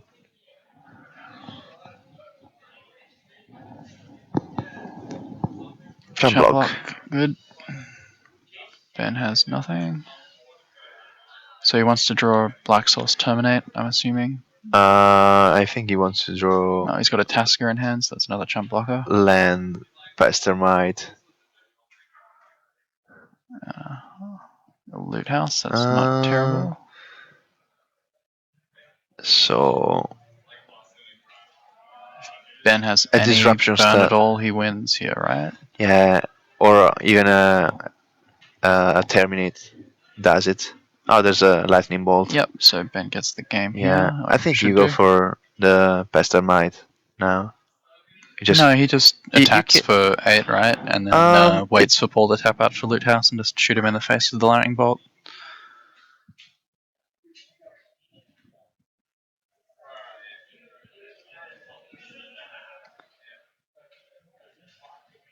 He doesn't even wait. He doesn't even wait. Yep.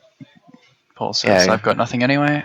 He saw that he was playing just a remand, so even if a bolt get remanded, well, he just played Twin again. usually plays 1 Dispel on the main, so there was always the chance that he had it, but I suppose he just wanted to get it over with. Yeah, got to game 2. So this was a good game. Yep. Back and forth. Ben conservative plays in the early turns paid off. A few misplays in the late game, but that's okay. He got there in the end anyway. So Liliana did the best he could. We don't have lists, so we don't know exactly what's in their sideboards. But I it looks see like there's a Jace. Rise Fall, a Jace. Looks like Julian lost his match or games. Yeah, he lost his match. Okay. So Who was that puts Julian him playing? at 0-2. He was playing in the losers bracket, I think. He probably was playing Matthew Vaughan. Yep, that sounds right. So Burn. Yep, against Bug John. again. He was playing Bug, wasn't he, in Legacy? Yes, but they're playing they're playing Modern now. So Right, so it was Burn against Jan. Yeah, I assume because Julian always played the deck. Yeah, that's right. Yep. So, in this matchup I side out all the twin combo.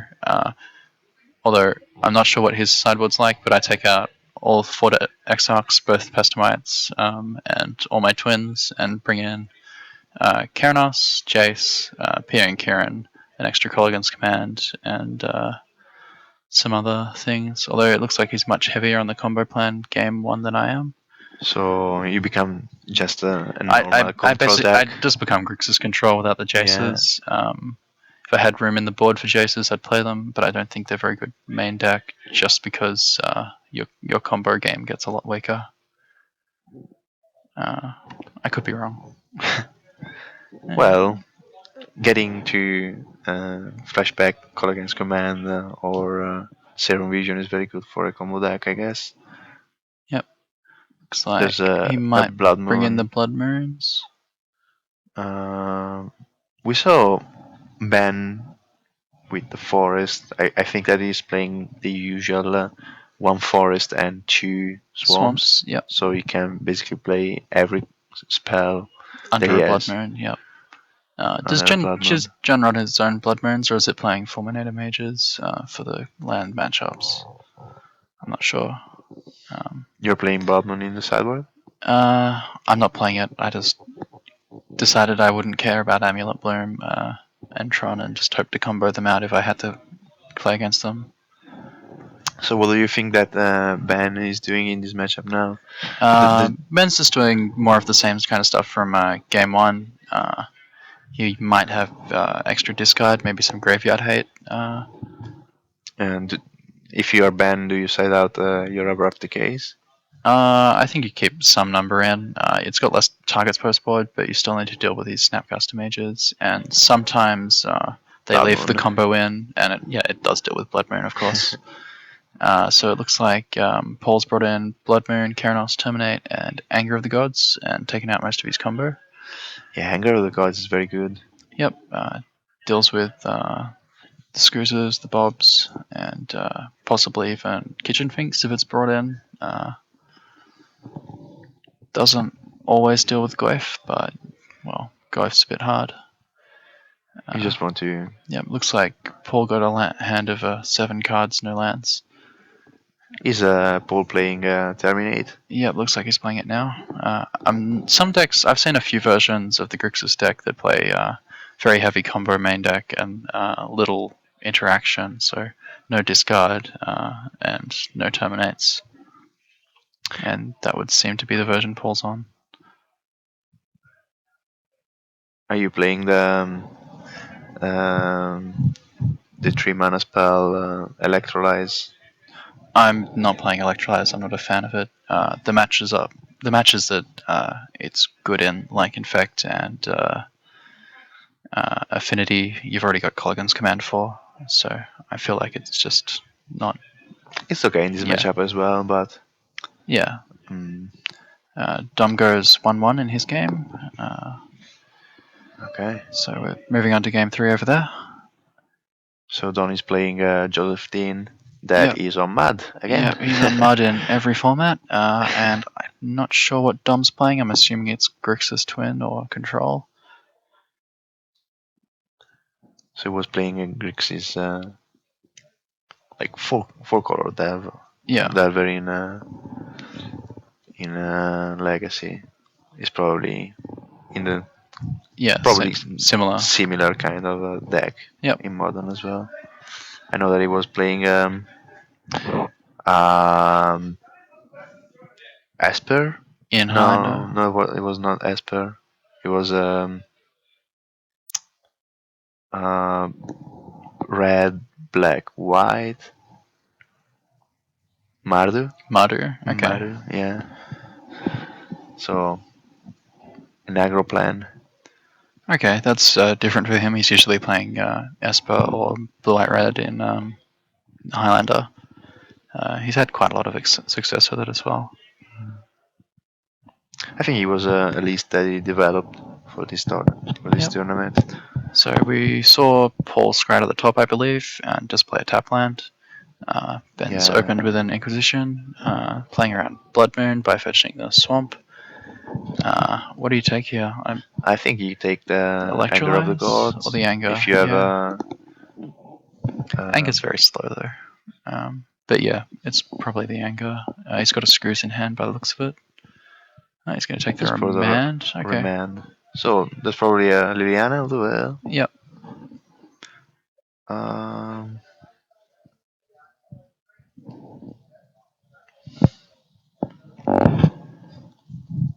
Yeah, there's a Liliana of the Veil from the top. A Bob as well. A Bob. So I think that you go for the Bob now. Yep. Screws is very good late game anyway. And do we know if Paul drew his third land? We didn't see that.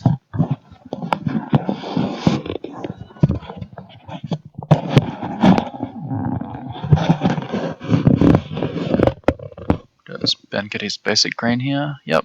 So he's played around Blood Moon well. Not that Paul has it. And should be fine should it resolve. Take it from the top. Yep. There's the Screws first, okay. He wants to get... He wants the Bob to survive, which is fair enough. It gets you very far ahead in this matchup. So Paul's got a Colligan's Command, it looks like, and a Pestamite, or is it a Snapcaster? No, and no third land, which not third land sucks for him. I wouldn't have killed that. Oh, he did draw the third land. Yes, okay. There's a third land. But knowing that you have Anger of the Gods in hand, you just see if he plays something else out. and the screws can't get bigger, of course, because there's nothing in the graveyard currently for it to eat.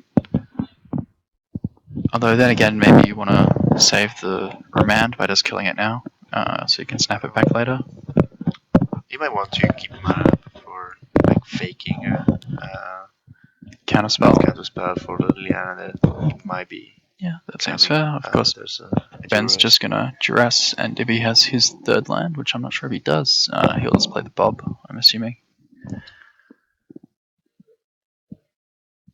Yeah, I think he's wondering if he wants to flash out the creature in hand or deal with the screws now.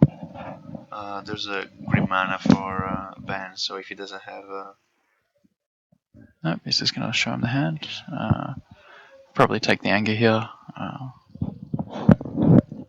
Or the Colligan's command, I'd assume. he goes for the colors command, yeah. He can play around the anger of the gods. Yep, and there's a treetop village. Very good against That is very good these against. variants. So we can see that probably he's trying to go for the Electrolyze now. electrolyze. Yep. Cycle it to draw a card. Well, he can kill the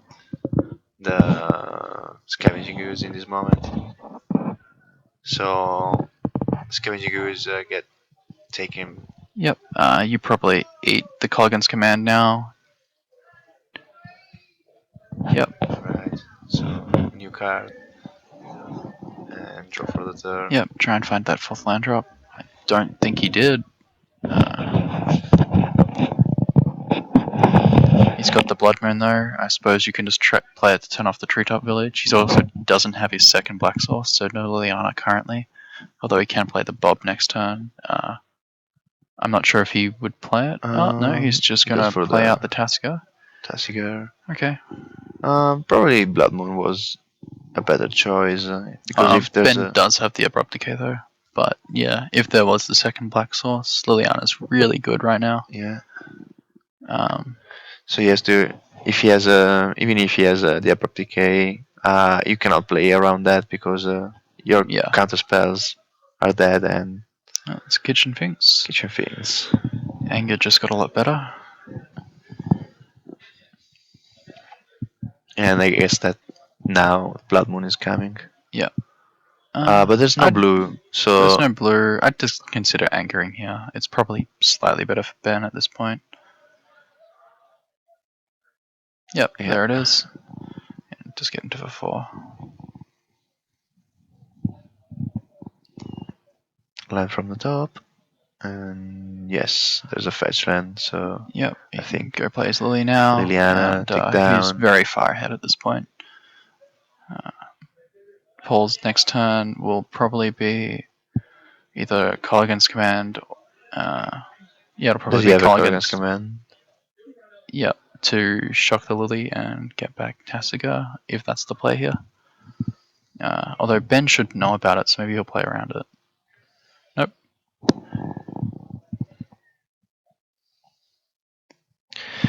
Yeah, you still have to kill, do it, yeah. Kill, it's a big clock, and your Abrupt Decay doesn't deal with it currently. And still, if he digs up, he takes a card, but then Liliana is getting eaten by the Tasigur, so it's better to just kill Tasigur. And then Colligan's command is getting back Tasigur and killing the Liliana. Yeah, although he can't play the Tasigur yet, he won't have the proper delve or the lands for it.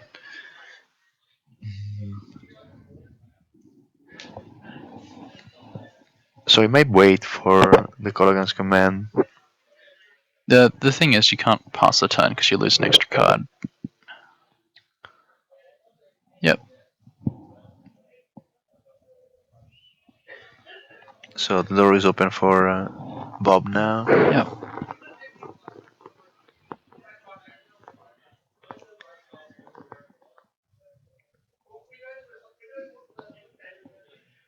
And he's still got the Abrupt Decay, which is great for him. Yeah, he played good against Blood Moon at the beginning of the game. Mm-hmm. Oh, and then there's another Liliana in his hand. Yeah, so He's trying to understand what's and best. kitchen things. Yeah. If doing Liliana up or kitchen things or deploying his Bob. I think that probably the best thing is getting the Liliana in Yep, just Liliana uptake. I think you win that game eventually. and He's just going instead to play he's the going Bob, try and get for the ahead. Bob. Paul, I think, has a bolt in hand, though. Yep. There's a Bolt, yeah, and a Blood Moon. A Pestermite? No, it's a Snapcaster. So you probably just. You could. Does he have a fourth If- land? No, he No, doesn't. he didn't You draw could it. hope that Ben starts hitting himself rather hard and get on the bolt Snapcaster plan. Of course, we know Ben has Kitchen Finks, but Paul might not.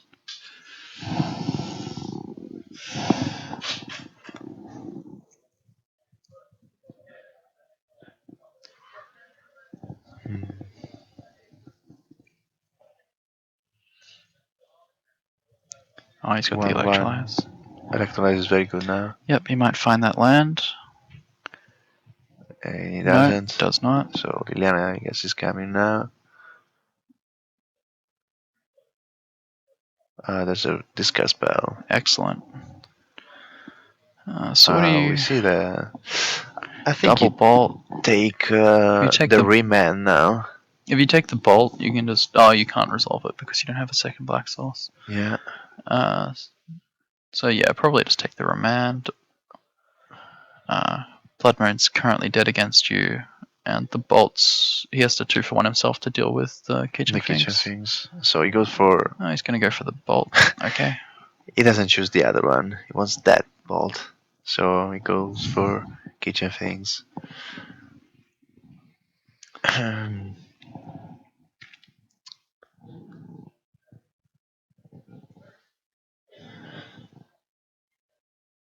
So he left the remand in hand. But he thinks that if he wants to deal with kitchen things, he has to use 2 of the mana, and he doesn't have a blue up for the remand. Yep. So he cannot kill the kitchen things and remanding unless he draws another land. Yep. It also just bolsters his life total out of the bolt range. Still, you can just Tasiga now. Yep. go for Taziger, Of course. keeping a call against The second command. Lily comes in now and eats it again. And Ben gets to start on the beatdown. Unfortunate turn of events for Paul, but He played very well. Ben played pretty tight this game. Goes to 11.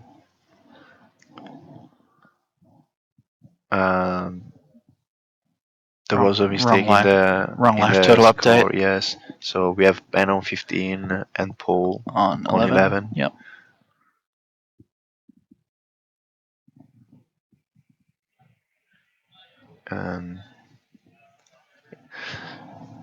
So we'll be updated very soon. We can confirm with the players the life total.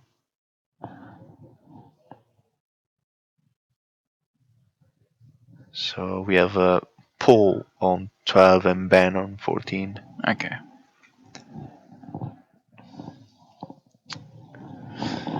This board is not very good for Paul in this moment.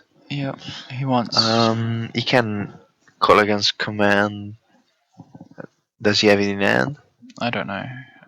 There's double bolt, so he can take he care drew of. the 4th land by the looks of it. Yes. Yep, that's good. I think that he He can wanted that also- land last turn, so he could Tassiger and keeping up a remand. Yeah. He can flash in. I suppose you don't do that. I would have bolted the Liliana there. Then you can flash in Snapcaster to block, and then bolt the other side of the kitchen finks. Right. He probably wants to eat a card from Ben's end, but I think that's He's just a little too greedy. Yeah, I think that you're going to go to Paul's 0 now because you've got to discard your Blood Moon. You'll have just the remand left, I'm assuming. cards are more valuable than Ben's card. Yeah, and also the Blood Moon's turning off the Treetop Village, which will eventually get you if you don't deal with it. So let's see if he goes with my line now.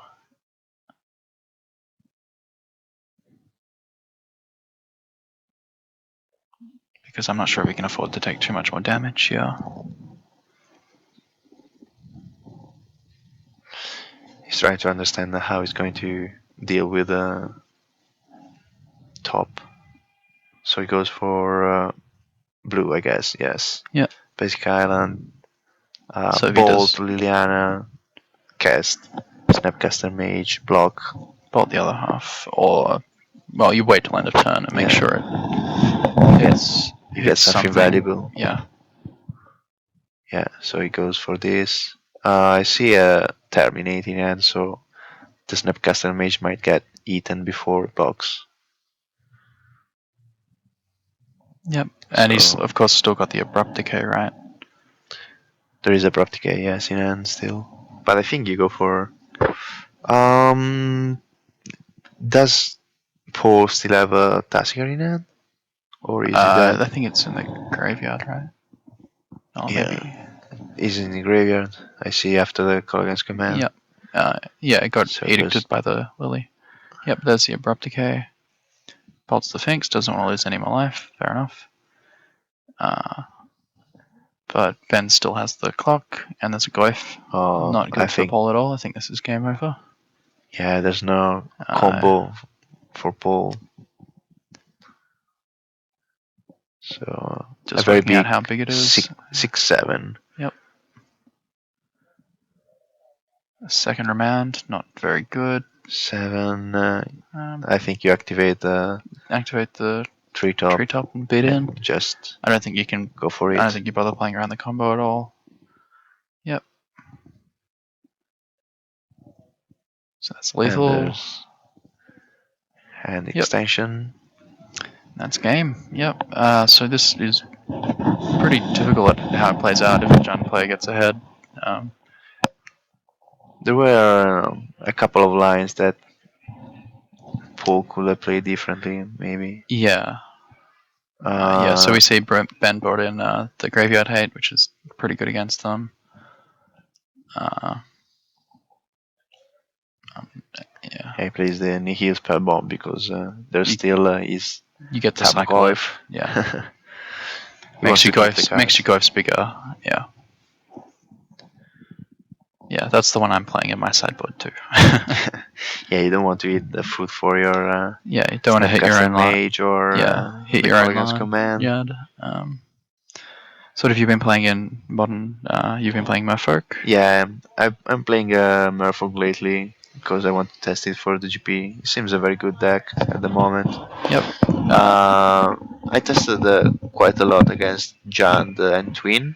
That are the decks that I think will be more prevalent in at the GP. Yep.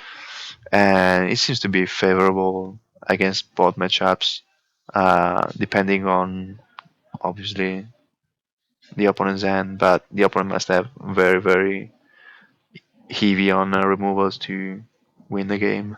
Yep. We might be able to move on straight to the finals with Carl So we have- versus Ben. Maybe we can get an ETA on when that might start. Okay. So we saw that Carl won against Matthew, and on camera we saw Ben Yep. winning against Paul Mitchell. So that's the last format of the day. So it's Highlander. So Carl's our Zoo champion. I'm pretty sure he's still on Zoo today. And I think Ben's on White Weenie, as he said before. So it's not a good matchup for Ben. We can go on. Yeah.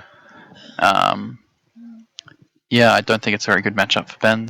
I don't know who's on the play, but it could be relevant, especially if Ben's on the play, because I don't think he has much of a chance on the draw because Wildner Cattle and Kurde outclass most of his 2-1s. Yeah. The way the white deck wins this matchup is getting Jide out early, and equipping it to a first striker and like just beating through that way. Yeah, Stonemark creatures. Yeah, if they can somehow assemble a board state and get the zoo player on nothing, they can also Armageddon. Right. Apparently, Ben's lost both Highlander games so far today. I know Carl's lost one of his. I'm not sure about the second. I think he might have won the second one.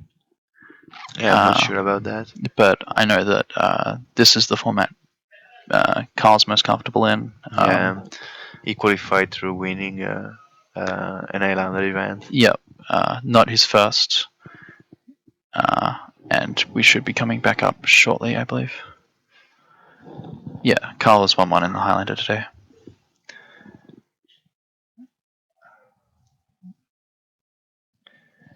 Yep, so it looks like we're getting ready to start again. This will be the finals. The winner of this match will come first. Change of deck. I'm not sure how the rest of the matches are going, but I'm sure we'll find out later. It was. I was expecting someone to just begin the match and realizing afterwards that it was the wrong deck. Yeah. But apparently it didn't happen today. Okay, Ben's just taking a short break. Yeah. Highlander's an interesting format for those who have just joined us. It's a 7-point singleton format where we have a restricted list of a number of cards assigned a point value, and you can have a total of 7 points worth of restricted cards in your deck. What was your points today?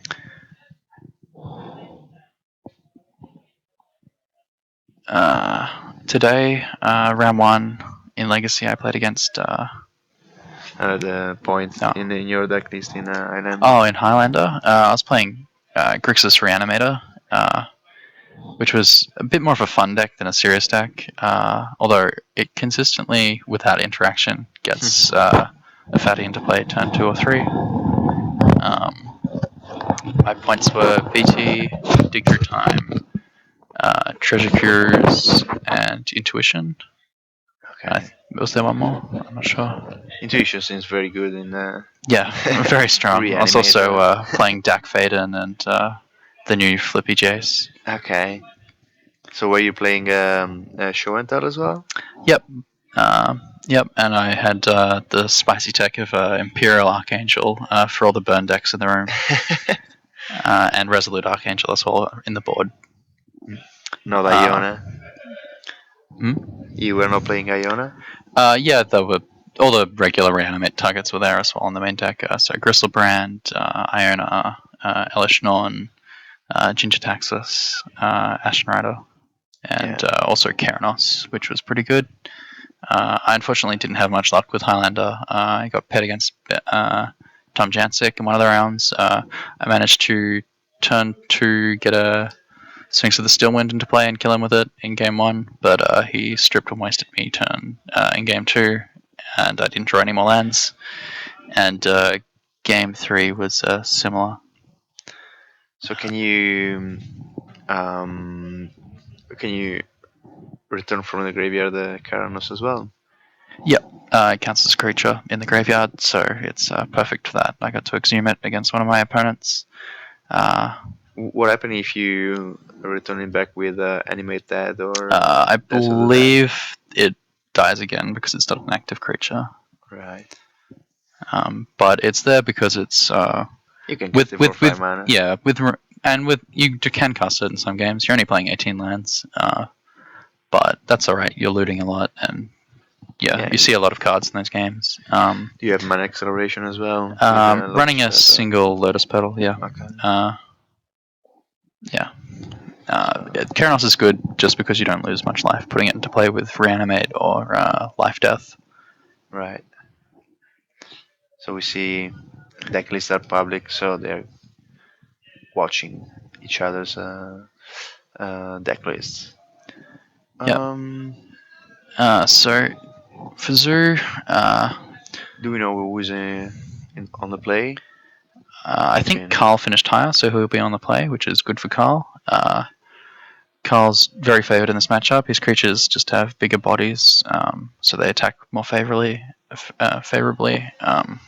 Yeah, so we have confirmation that Carlos on the play. Yep. So Ben will once again be trying to get equipments in and trying to beat up on Carl that way, because that's his most likely path to victory. I'm not sure which version of White Weenie Ben's playing. There's been a few in the past, some with a lot of first strike creatures for your equipment plan, and the other ones with a lot of shadow and flying creatures just to evade and get in that way.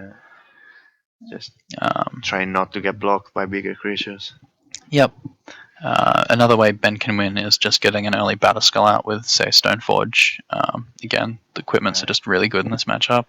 So I guess he's playing Skullclamp. Yep, he'll probably. And Yep, it'll probably be Waste, Strip Mine, Stoneforge, Steel Shapers, Jide, and Skullclamp. We see the Steel Shaper in hand for Ben.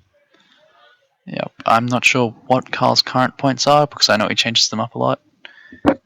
There's a Strip Mine in hand, but he doesn't like it. No, not fast enough. I think he was missing creatures.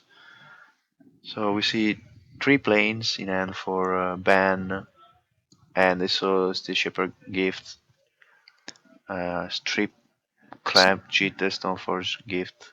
For Carl, okay. The point for Carl. Yeah, so just the regular, probably the exact same points as Ben, to be honest. Yeah.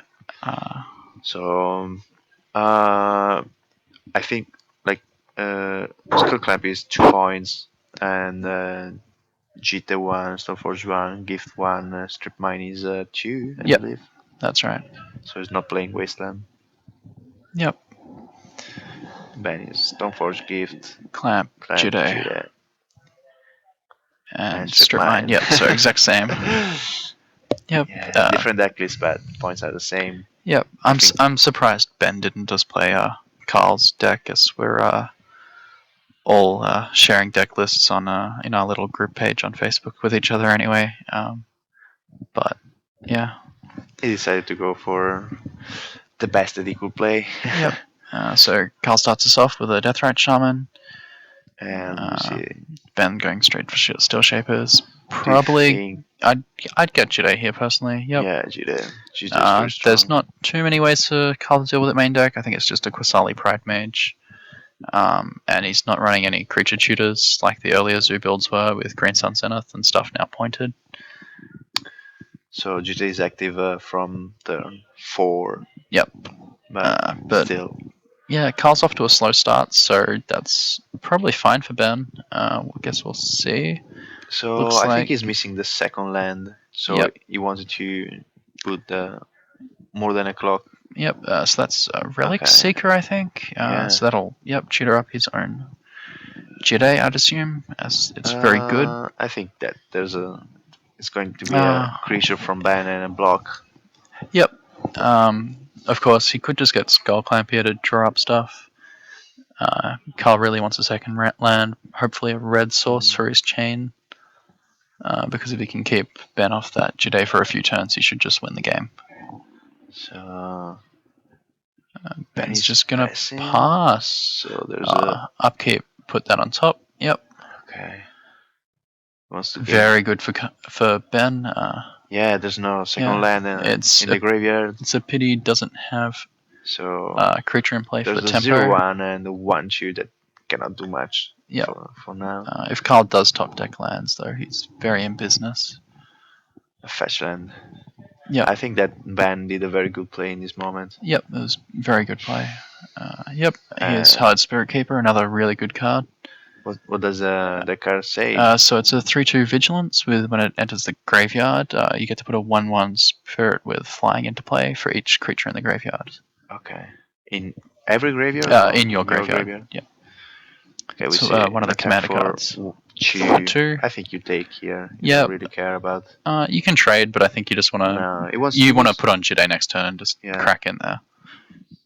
And there's a Relic Seeker as well. It's more valuable. Oh, instead. No, he's going to trade. Okay. I suppose he gets to fly in unblockable if he's got the land for. Yep, and I don't think Carl's got the removal for it. I saw there was a chain to the but rock, he can't but he doesn't have a mountain. So I think you just replay the Relic Seeker here. Yep. Yeah. And hope Jide is not active, but Yeah, he does have the Jitter's planes, as we active. know. So I'd just play the Jitter, get it on, and start killing Carl. So Here we go. what do you do here? Do you kill the Relic Seeker? Yeah, you just kill the Relic Seeker. I'm pretty sure. So we have Death token Rights. coming. Yeah, currently pretty dead. Goes for the Relic Seeker, and then he can take care later of the Crash Shaman. Yeah. I wonder if Carl was tempted to eat the Hollowed Spirit Keeper in response to the trigger to make no creatures in the graveyard. But I suppose you can't play your Relic Seeker then. He's just getting in there for one. Yeah, and Ben's just going to get to eat a creature every turn. This isn't good for Carl at all. Does Ben plays fetch lands? I don't think No, so. not at all. So He's just playing basics, okay. and And very, very good for Ben. yeah, I think that I think Carl cannot come back from can't this. come back. Yep, he's First just strike, conceding. he's just conceding.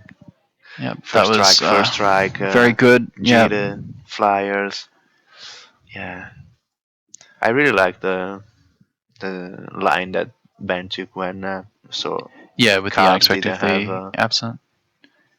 Okay, Ben's running just I think just a Horizon Canopy. He's possibly also got Flagstones of Terracar for when he does Yeah, eventually play a Ravagers of War. Yeah. Yeah, standard stuff for the deck. He might also be playing Chrome Mox and Mox Diamond just to accelerate. Yep, just to accelerate and once again get through the Ravagers plays because a lot of the control decks just can't beat it once it's resolved. What does Ravagers of War say? Just destroy all lands in play. Okay. So do you know what card is bringing in this matchup? The Zoo decks used to play stuff like Fiery Justice. I'm not sure what they're playing now. Especially now that they've cut black pretty much because they used to run Abrupt Decay and things post-board as well. So depending on the version, we'll get to see. Looks like he was thinking about cutting Mental Misstep, but I don't like that. He's taking out Steel Shaper's Gift, which is interesting. It's one of his points. I think he probably has a Grim Lavamancer on the board, which is very key in this matchup. Yeah, it's very good. Possibly some other shocks or something. Why do you think? Carl has an Ancient Grudge for all the equipments. That's pretty good. Yeah. And a Gut Shot. That's spicy. Seal of Primordium and the other one, Cleansing. Cleansing. Yep. Yeah. Does he have both? And Fiery Confluence, the new commander card. Which, what does that say? It's 4 mana, so 2 red and 2. It's choose 3, deal 3 damage to target creature player, deal 2 damage to target creature player, and deal 1 damage to target creature player. Right. He's also got Kitchen Finks and Rolling Earthquake. That's pretty cool. Looks pretty good for Carl. I'm not sure what Ben's got on his sideboard. I'd imagine some additional removal spells like Banishing Light and the Seal of Cleansing for equipments. And yeah, possibly some. Oh, he's got a Sunlance. That's pretty good. An extra bolt. Phyrexian Revoker. Do you think that he brings a wall? Journey to Nowhere. Revoker? It's an interesting card. You can turn off all Carl's equipments with it. It's also got Disenchant, Sword of Fire and Ice, and Timely Reinforcements. Timely is really good in this matchup. Disenchant coming in. Yep. Timely Reinforcement is very good as well. I'm not sure how much I like Sword in this matchup. Carl doesn't run much red removal. I've known him in the past to have cut Lightning Bolt and Chain Lightning. So I guess we'll see pretty soon what they brought in. I wouldn't bring in the Sword of Fire Ice as well. Yeah, it just feels very slow. That said, if you can get it online, it's extremely good. They have public deck lists, so yeah, they know what's happening, and they might mind game each other a little. if there's one downfall Carl plays to is it's playing around everything always, which can be good, but I've seen it backfire in the past. So I guess we'll see. Carl is going to be on the play again. Yep. I think that the mulligan. Yeah, the mulligan didn't help, and he just didn't draw the additional land he needed. Yeah. Uh, If he finds a fetch land there. Yep. Or if I think it's very good. he also needs to draw some of his sideboard hate. Like just getting rid of those Chidays is It's a risky play as well because you know that your opponent is playing a strip mine as well. So if you see that you don't have a second land, you just go for the land. Yep, that's right. So Carl looks like he's got 2 lands this time. He's keeping this. Yep, it looks. And Ben as well. It's 4 creatures, 3 lands. So looks like he's got there's a Rancor. Oh, it's a Rancor. Okay, so it's Rancor, Loam Lion.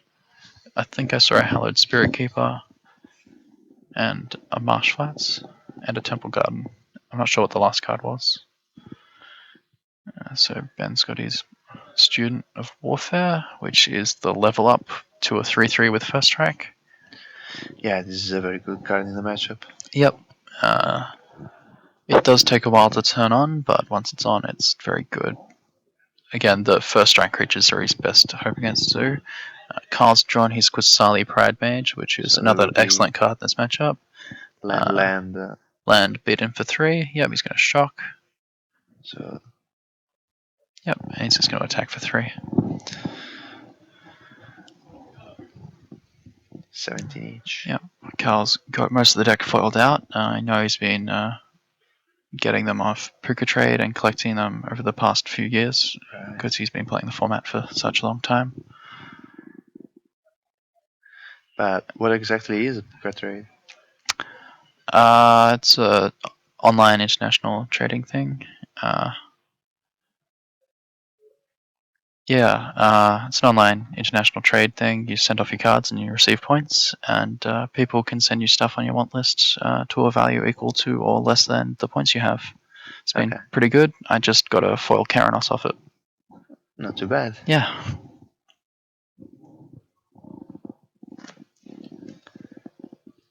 So it's an American website?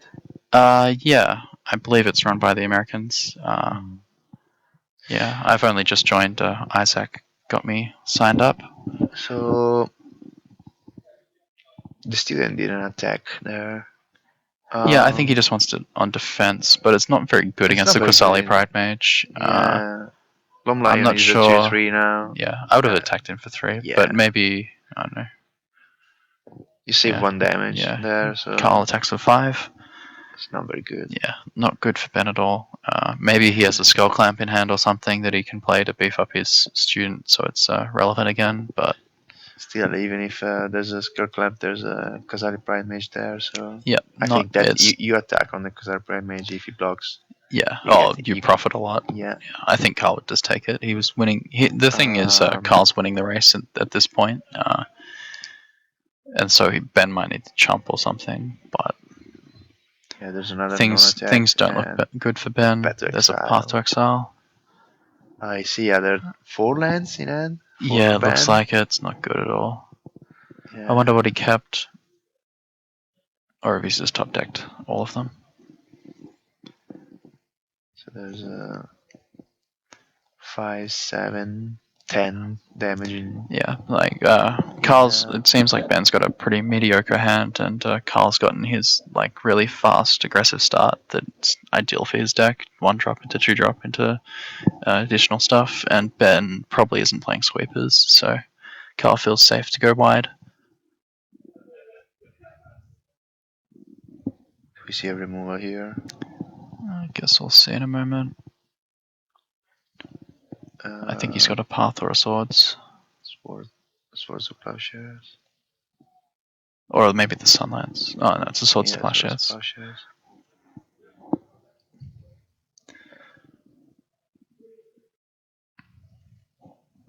Oh, in response to the fetch, he's gonna. Oh, that is very good.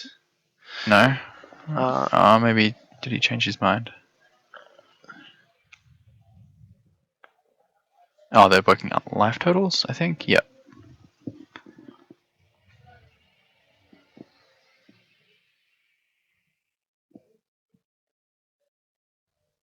So Carl's fetching. If I was Ben, I'd put the Loam Lion on top. Yep.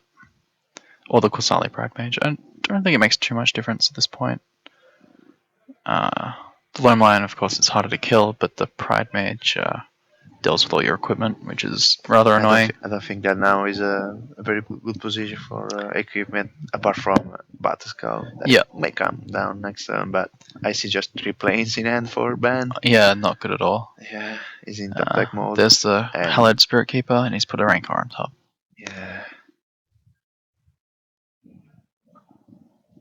Yeah, Ben might just concede here.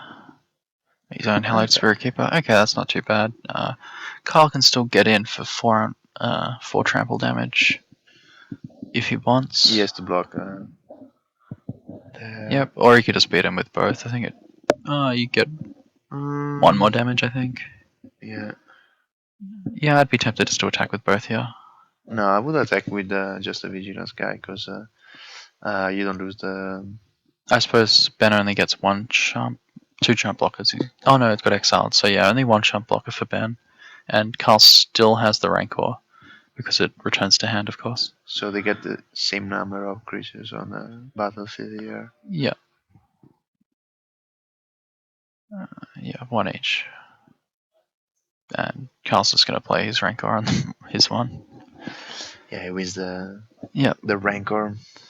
Yeah, the trample's always been a good thing in the Zoo deck for these matchups. It just lets you go over the top and...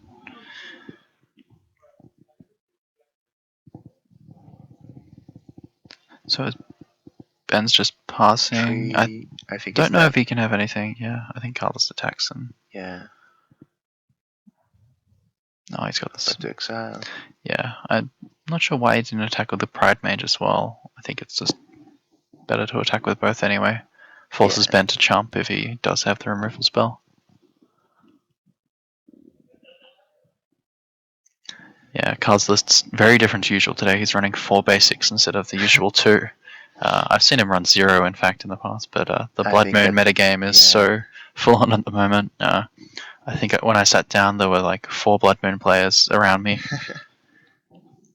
There's a Tarmogoyf and a Rancor on it. I was playing 9 basics as well.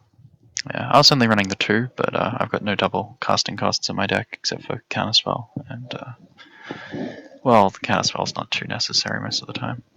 Yeah, you can even not cast it. Yeah. Oh, going to attacks.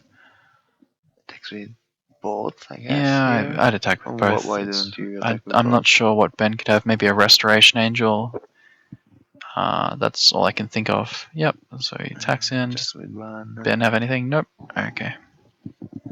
Scoop.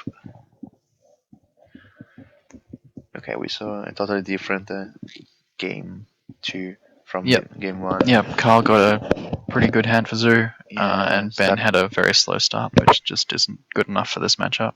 He couldn't keep up with all the early plays from Carl. Did we see any of their sideboard cards? I don't know if they're going to change anything. Some additional removal from Ben, I think. I think that other moves that we saw from Ben came from the main deck. I think that swords is an interesting one because from experience you don't really want to be playing swords in the aggro deck in this format just because life gain is so relevant against you. But maybe it's fine to play. I don't know. I know Carl's not playing it, and I don't think he has in Zoo for a very long time. He's just playing Path, which has its downsides, especially in the control matchups. Don't really want to be ramping your opponent, but I suppose we've got to live with it. Yeah, Carl's usually killing the person at that point anyway. Yeah, you just use it in the relevant turn when it's not going to be good for your opponent to have an extra land. Yep. And still, control player don't play many creatures anyway. Yeah. The versions of Control I've been playing lately have been running the Walls main deck just to combat the blue-red aggro deck and Zoo. And they've been working out quite well, especially when they get pathed and they ramp me into my sweepers or planeswalkers. What sort of life gain do you play? So until recently, I've been running the 4-color Kurgan deck. So you've got Timely Reinforcements and Kitchen Finks and Siege Rhino. Yeah, I saw a lot of players playing with a white edition recently. Yeah, it's just I've gone off the deck while the Blood Moons are sort of prevalent because they're just not very good.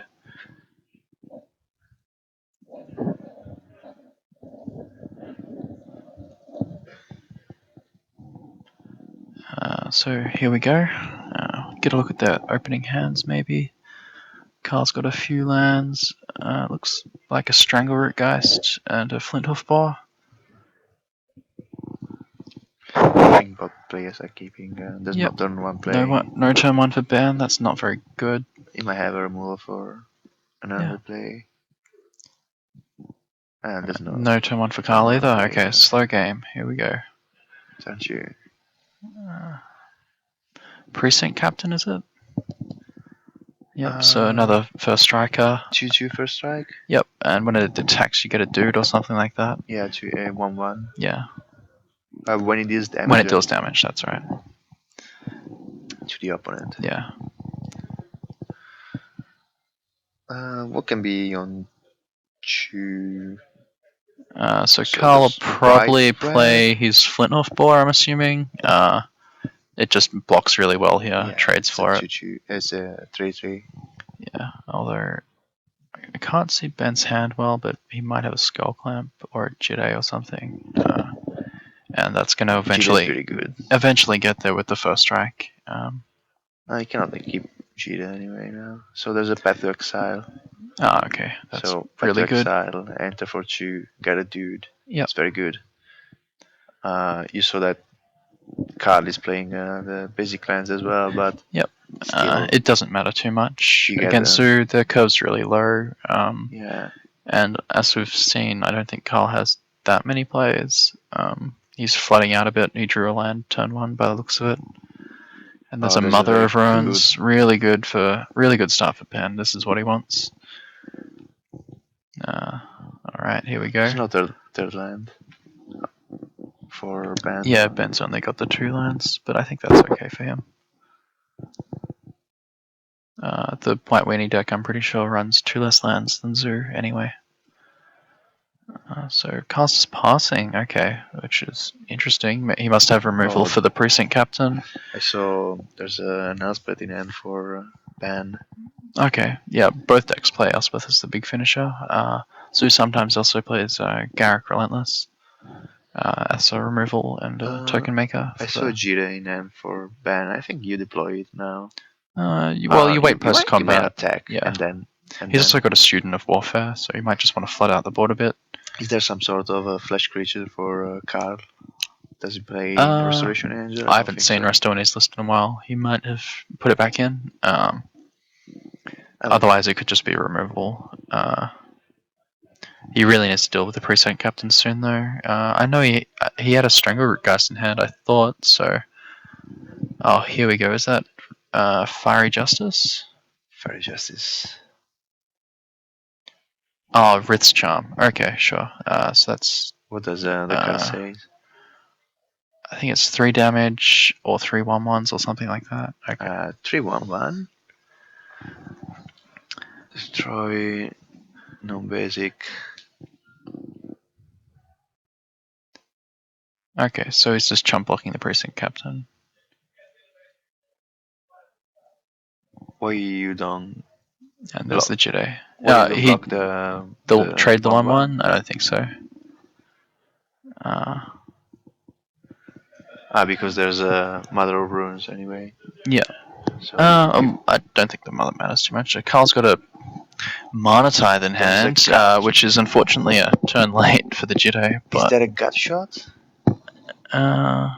I'm not sure. There's the Quasali Pride Mage though. He's also, I'm pretty sure, got an Ancient Grudge in hand. Oh yeah, it's an Ancient Grudge. Yeah, so not looking too good for Ben in the equipment. I think he drew the third land, but he wanted it before. Yeah. To go 3/4. Well, he can play the student this turn, I believe, that he's got in his hand, as well as playing out the Jedi. Oh, he's got Unexpectedly Absent as well in hand, by the looks of it. And there's the Blade Splicer. Another very good card in this matchup. Yeah. He didn't equip the Jedi, but I suppose that's fine. And there's the Mana Tithe. That was a good play. Yep. Excellent from Carl. And now he's just going to Ancient Grudge end of turn. I assume. He should attack here, I guess. He has a first strike, 2/2 first strike against a 1/1 and a 2/2. Yep. I don't see any reason to not attack. You might just leave it on the defensive to block the tokens, or trade up into the Pride Mage, which is fine because you can give your Precinct Captain pro green or white, probably white in this case. Still, you're not. Carl's drawing a card off Horizon Canopy. And that the Pro Shaman coming in. Yep. He's still got the Ancient Grudge, of course. So, yep, Carl just passes back, knowing all the shenanigans with Precinct Captain and having an answer with it. I think Ben just drew Hallowed Spirit Keeper, which will be really good in the late game, but not the best right now. I think he just wanted to draw a land for the Elspeth. Yep. Elspeth will get him really far ahead. Yeah, Elspeth here would be very good.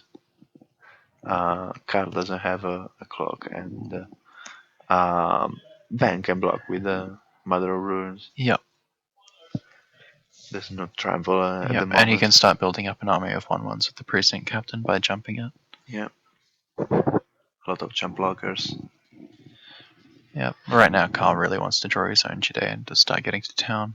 Oh, so there's a Chrome Mox. And we're exciting. exiling. I think that was a Disenchant. And here comes Elspeth. A Silver Knight. So he knows that he doesn't have to play around. Okay. Yeah, I think it's the Pro Red Knight. Yep, and he comes an attack for 5. 5 and a free gets token. A value for a token. Yeah, so Ben's in a very commanding position at the moment. Yeah. Carl really needs to draw. Oh, there we go. Change of tokens. Not the best Knight Soldier token though, in my opinion. So he there's takes the off Ancient Grudge, end of turn, yep. And I wonder if he's not going to take out the Chrome Mox. No, he doesn't care much for... Yeah, I guess it doesn't matter too much. He knows that the best that he could play for 4 mana is Elspeth. Yep.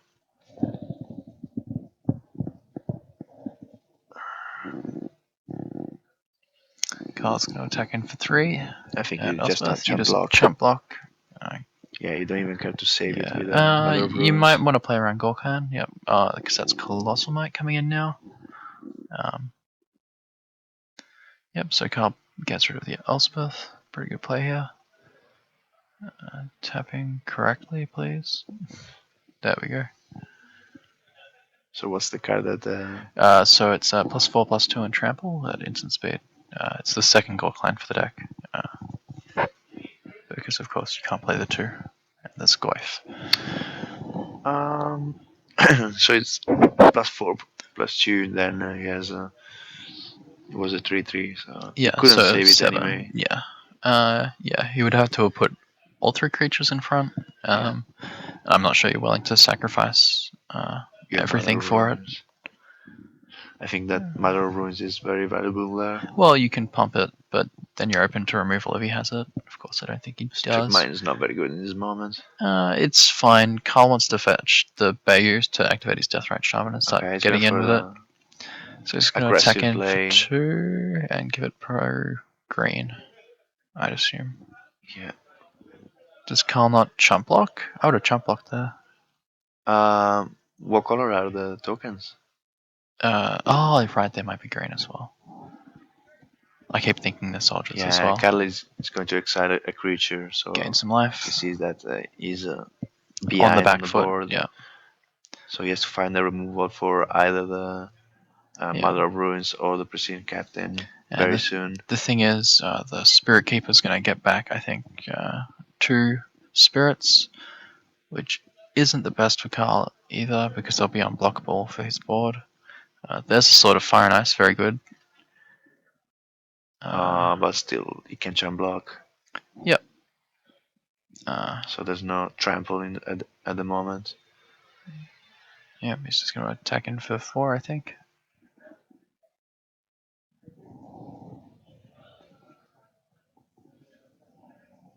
Jump block 1. Yep. And Ben's once again on the attack. Throw the land from the top. Keep checking the graveyards, making sure there's nothing funny going on. You just keep protection again. Yeah, I think he was. Yeah, I'm not sure. Enter for 2, get a token to jump block again. Yep. So I think that eventually does kill Carl. Yep. Yeah. He's not in danger of dying. He's on 20 still. He opens up to removal for the captain, but that's for alright. I think Carl's trying to figure out if he wants to gain some life with Death Ride or not. Losing 1 to. But he'll also 1. lose his single black source, so he won't be able to use it late game. I think I would have gained 2 there, but alright, here we go. Might get a bigger crack in now with the token and the Goif. Start getting rid of all the chump blockers at once. I think you just take the damage from the Tarmogoyf and just jump block the. I'd be tempted to chump block with the Spirit Keeper. You get 1 more flyer, so that's an extra damage a turn. Okay, he's just chump blocking the 1. No, I think he just wants to keep creatures flowing in the board for the captain. The sword for blocking the creatures with the sword I keep. Okay, that's fair enough. Yeah, I suppose it's Carl's one answer to the problems currently. Just chucks it on his Death Right. Yeah, and Death Right is never going to attack, so it's very good in defense. And plays a land. He's flooded out a bit here. He's only running 22 lands, I think. Oh.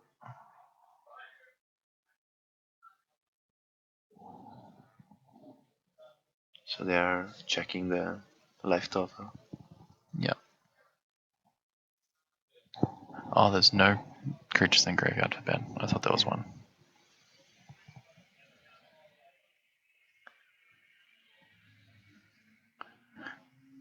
Oh, the sword creature died because he unequipped. Yep.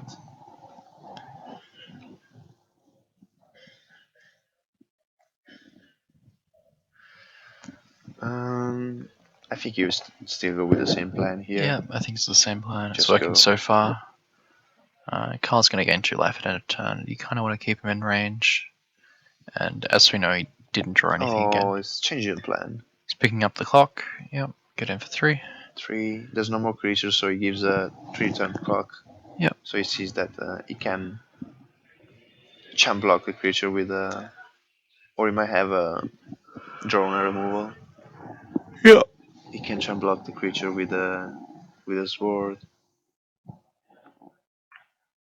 Carl's just gonna start eating stuff again. Deal 2 damage to Ben, I'm assuming. Yeah. So it goes to 14. Then there's 3 from the Tarmogoyf because there's no more creature. Yep.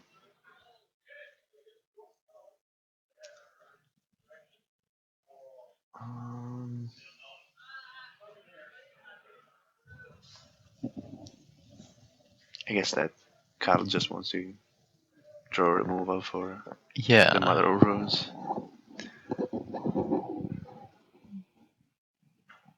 5 life. Go back to the token. Attack in for 3. Attack with the token for 5 and the Tarmogoyf. I'm assuming, yeah. So it's an attack for 6.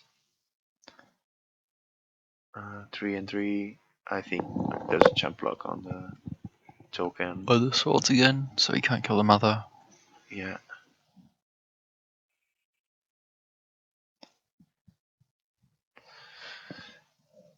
He's probably thinking about blocking the Tarmogoyf to get in for 1 on the in the air, but I don't think it's a very good. I don't think you care about your life No. total too much at the moment. You're in a very strong position. No, he it's just thinking if he wants to speed up the clock, but he doesn't speed up the clock. Yeah, it So gets trumped anyway. Yeah. So you jump there and take 3. Yeah, the only thing that really punishes you is if Carl does draw that Gore Clan or Rancor, which he's probably looking for at the moment. It looks like he has a Fleecemane in hand. You still have 2 creatures to block. Yeah. Yeah, Fleecemane Lion comes down. It's still not just a one-colored creature that he wants. He wants to draw like Loam Lion maybe. Just so he has a solid solo white creature or a Curd Ape to block with.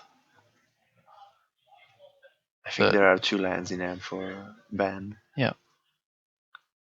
Flicking. I think he attack with a. I think he just attack with a Precinct Captain. Yeah. Cast, get a blocker. Get 2 blockers. Yeah, Cast's still not getting life, and just stops him from alpha striking in next turn for lethal. Carl can't. You want to have a token to block. Yeah, I probably. You take 2 from the Death Right and. Yeah, I would have strip mined maybe last turn the Bayou just to keep your life total up a bit. The last time it tapped out. 4, 5, 6, 7, 8, 9. It's not very good position for ban anyway. Yeah. Is he dead on the crackback? I think he might be. I think he has to attack with the Precinct Captain. Get 2 blockers. 1 blocks the token. And 1 blocks the Tarmogoyf. And 1 blocks the Tarmogoyf.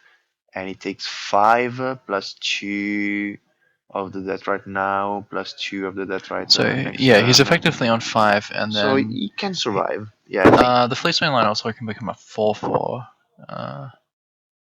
Yeah, which is an interesting but still interaction. 4 to 6 and he needs 3 blockers, I think. Yeah, he needs 3 blockers. He doesn't have them. Yeah, I think he just loses on the swing back unless he has a creature in hand. That's the turn. So yeah, Carl probably saw that and is gonna eat something. Deal 2. He's gonna strip mine the value. Yep, very good. So that saves Ben 2 life. I don't think Carl runs another black source anymore. So he wants to draw a burn or something from the top. So Carl should be at. There's a whiteboard card. 2. I'm not sure what it is. Carl should be at 2 now.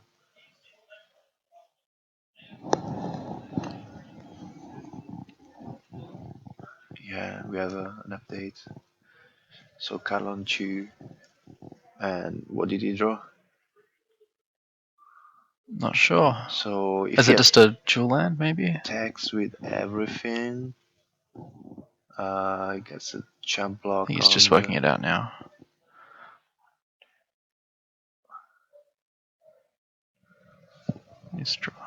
The fact is that he has to save a creature for winning as well. So I think. I think he loses next turn anyway. So.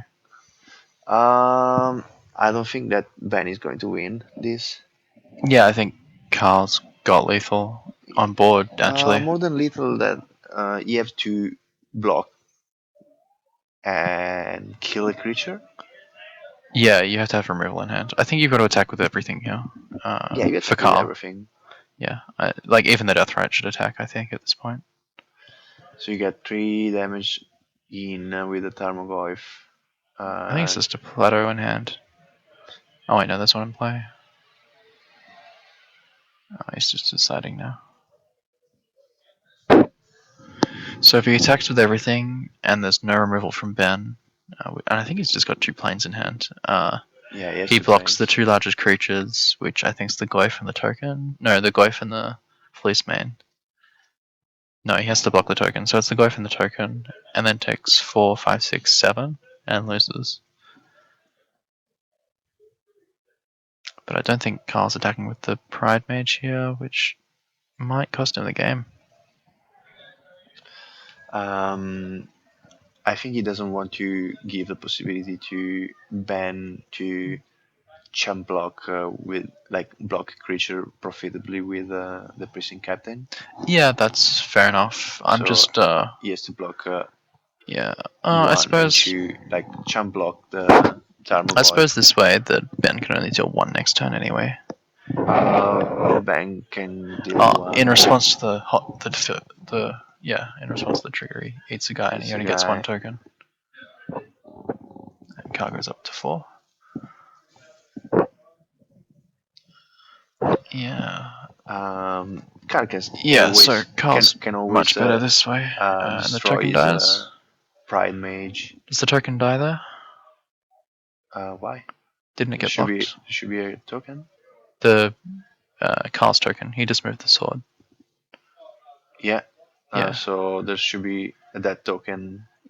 Yeah, and there should be 1 Spirit Keeper token for. For Ben. And Carl's token should die. I'm pretty sure. Yes.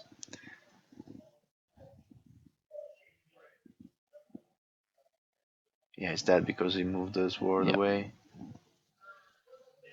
I think that doesn't change much because. Yeah, Ben's very dead on board unless he has something else. He needs another equipment right now. I'm not sure if he's playing something like Crafted War Gear or something similar, but Carl can still Abrupt Decay Flashback. He can destroy the Ancient Crutch. Yeah. No, the Mox with Kozari Pride Mage to put a creature in the graveyard to exile. Yep, to gain some more life. Yeah.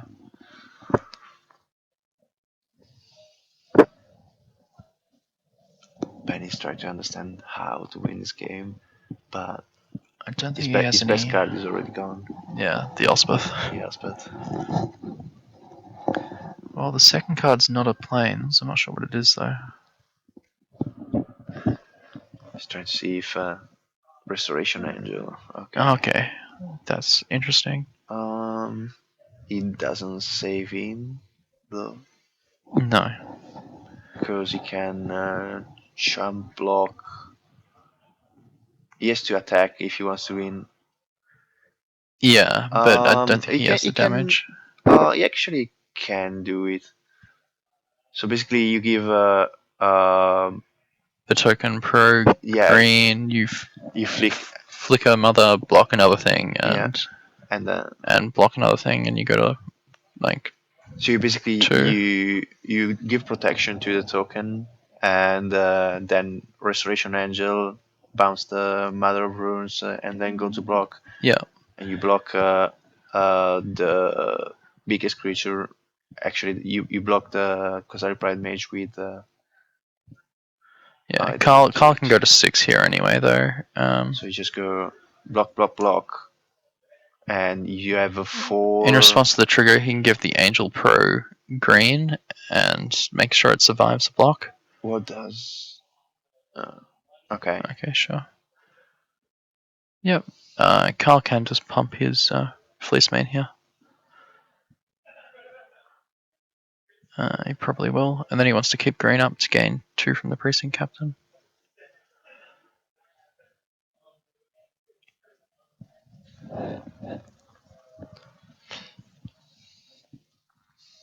Yep.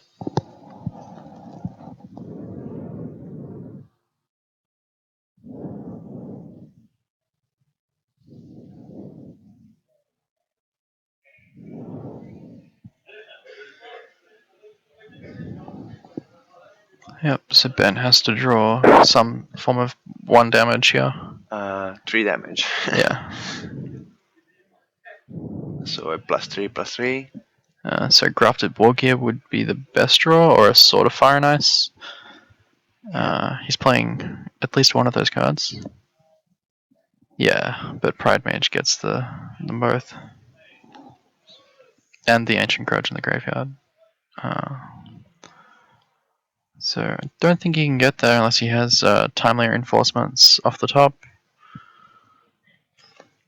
Although that doesn't gain him life currently, it just makes chump blockers. Although that'll be enough, right? He doesn't have. Yeah. Yeah, the chump blockers will be enough. He needs 2 no, turns. it's not enough because there's no more. There's no more black mana. Kitchen Finks is not too bad. I think he wanted that with the Restoration Angel, but still, he has to pass turn. So yeah, and Carl just goes further out of reach. Yeah, there's no way he can go out from this. He has a plains in hand. There's still a creature in the graveyard, so yeah, I'm pretty sure you just attack him with everything again. You're not that scared. You have to chunk block again. Yeah, you block the Kosali Pride Mage and the Goif maybe. I think the Goif's a 5/6 at the moment. There's an artifact. Oh, artifact Planeswalker, instant creature, land. Yeah, 5/6. Yeah, you take 2. Yeah, you take 4. 2. You go to 2, and then you gain 2 and go back to 4. Of course, you can eat the Kitchen Finks in response. Yep. Spin goes to 2, Carl goes to 8. And this is to seal the game. Yeah, he doesn't even need to play anything here. I don't think he will. Yeah. Like mass removal, maybe. You play around that. I doubt Ben's playing any. Yeah. And this is it. Here's the handshake. That was a very good Leonid play. Arbiter. Yeah, well done, Carl. I think that the play was that changed the game was the Mana Tide. Yeah. Yeah. That's very good. Without that Mana Tide, Ben would have had a very, very an extra first striker. Yeah, extra first striker for more power on the board, and Carl was on 4 now, so... Yeah. Visage attacks improve, so we can see their boards now. What's that red card? Oh, that's the Fiery Confluence, I think. Yeah. Kitchen Finks coming in as well. Ancient Grudge. Cut Shot, we see. Yeah. Is that the seal? The full art? That's Mana Tithe. Mana Tithe, yes. Yeah, maybe we can get an interview with Carl soon. Yeah. The winner of 2015 Melbourne League Invitational. Yeah, congratulations to Carl. A very good player, solid. Yeah, very solid in all these formats. He's done quite well this year. Welcome back to the booth. I'm back. So it's been a long day. We've been here for 9 hours and 15 minutes, and we finally have a winner. Yeah. So we can get Carl to come in, maybe. And we'll possibly find out how the other matches have gone. Because, of course, everyone in the top 8 has to play 3 games to get the standings. We can see the final standings. Yep. Pretty soon, we hope. So first place, I believe, was a Tarmogoyf. And second place for Ben will be a Liliana and an Abrupt Decay. Yeah. Then there was a third, fourth place, get a Perlan Catacomb and Khan's or Tarkir Palooza Delta. Yep, and then 5th to 7th was Cabal Therapy and a Foil Skull Clamp, I think, and Fetchland. And yes, Windswept. Yep, and then the last place was just a Cabal Therapy and a Foil Skull Clamp. Yep. Yep. Yeah, it was a very good year. We had 12 leagues. 11 leagues plus a 1-day invitational. Yeah. Yep. Because Highlander was a bit slow. Yeah, Highlander took more because the more players, so there was more extra players. rounds. Yeah. 7 rounds took more time, and it's always not easy to organize Organize the top events, eight, yeah, especially yeah. with university and work getting in the way for everybody everyone. has different Yeah. times, so top eight might take a little bit longer. Yep. And we are Here we with have Carl. Carl. Did you want to do the interview this time? No, you can. Okay. Congratulations, Carl.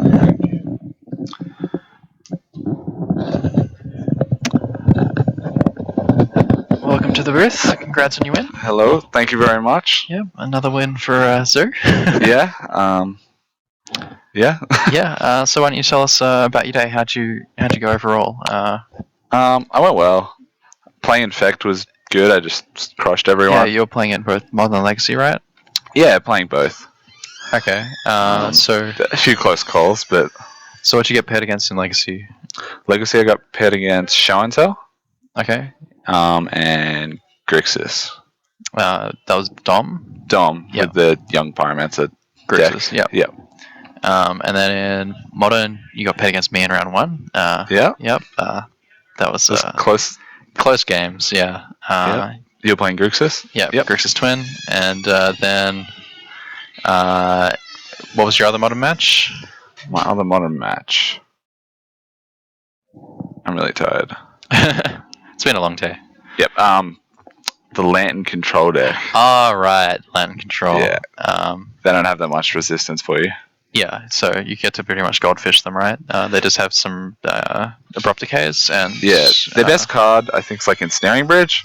Yeah. But even then, I can just go under them with Noble Hierarchy if he doesn't have a creature in play. Yeah, of course. That's pretty funny. Yep. And then in Highlander, what were your matchups?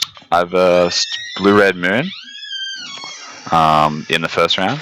Yep. I got owned, to put it mildly. Okay. Not to Blood Moon or anything, just heaps of good cards. Okay. That's interesting. I've always thought the deck round a lot of suboptimal cards just to play Blood Moon, but yeah, I don't know, just the way my hands played out, he had a more efficient answer for me. Okay. Later on, I versed some artifact deck that was trying to time vault you. Okay, sure. It had like Amulet Bloom in it. I'm not sure what was going on. Okay, that Matt? Yep. Yeah. Avalon. Okay, yeah, he was playing something pretty spicy. Yeah, I suppose he doesn't have much resistance to you in those colors, and you just got to beat him down. No, I'm just too efficient for him, I think. Yeah. And I have way too much disruption for him in the board with the Seals and the Ancient Grudge. Okay, cool. Yeah. So we'll hopefully get results for the rest of the matches soon. Anything you wanted to add about the leagues? Did you enjoy them? Did you play in many of them? I played in pretty much all the Highlander ones. I think I joined the Legacy one and then O2 dropped. Wasn't too happy about that, but I guess that you run the chance every event. Yep. Did you enjoy the format today? Did you like how they went about it? Was there anything you changed for next time? Yeah, I really enjoyed today's structure. I like having to switch it up. Yep. Like something new every round. It's kind of like doing a draft, but with like good cards every time. It's like you get a new sealed pool every time. New sealed pool every time.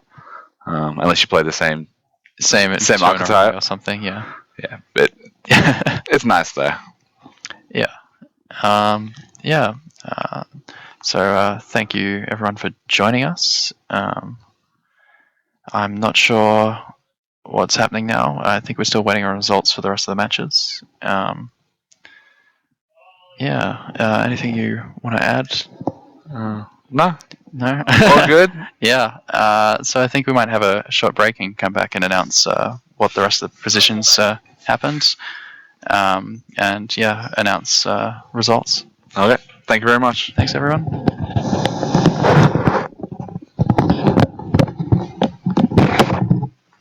Hold on, Carl. How many people are watching? What's going on? I'm sure I've got like 10. 10 people? What's going on? How many you got? I don't know. I can't see it.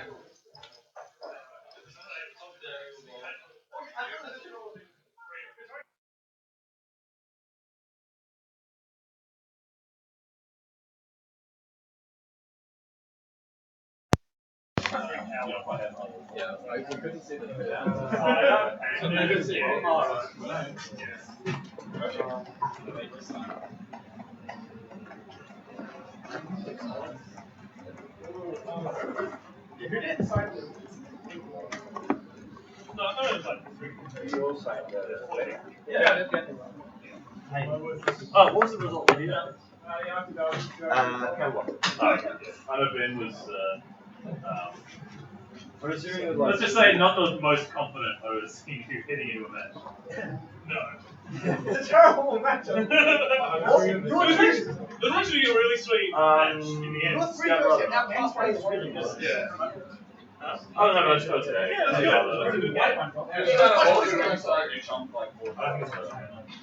Yeah, I started 4-5. I just had like. Was there anything that I did want? And I just got. I do for myself to get out now. So I got a necklace today. Yeah. But I mean, you have none to protect the. Sure. That's your all your green. Yeah. Hilarious. Yeah, I was like. They were green as well. And then he drew like a blue spectre. Alright. Yeah, it's like so it's pretty close. If you want to do this. Alright, yeah, they were expensive, but now you can get that box set there. See the gold thing? Yes, it is up. No, on top of this plate.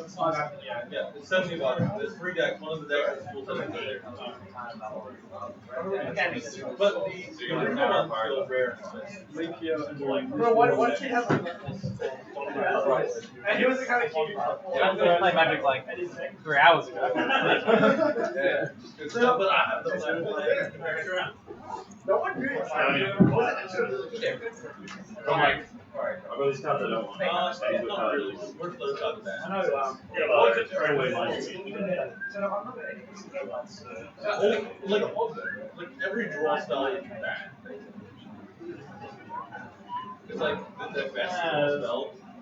I mean, that's what it works, but I could believe that doing that. That's almost, but I guess it's part of it. So you connected with the cable and Yeah. Well, Yeah, there's one that's like drawing by. don't know what happened there. So, wait.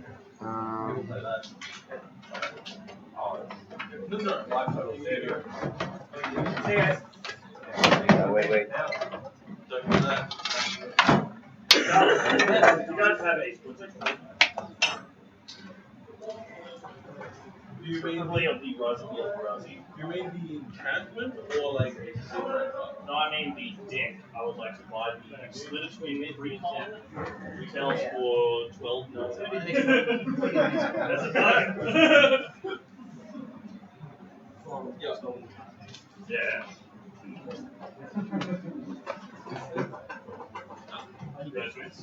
Alright, cool. Thanks. Do you have any? Charles Lee? I don't know. Well, I definitely do. I don't know if I have one with me. I don't really have any trades. But I would like yours. Then yes, I do. There's one in here. I don't know. I'll take it. I'm willing to take it.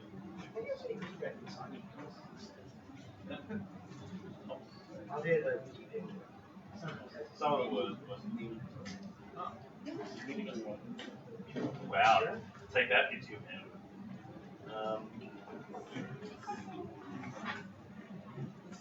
I think so. Sweet. Yes. And Rebel does. The match. Is that a thing? Yes, that is a thing. How is that a thing? And when they first printed that, Japanese cards come out before the English cards. They have different release dates. Yeah. So in Japan, they made it so that if you choose to concede and your opponent denies your concession, if you choose to concede again, you're conceding the match.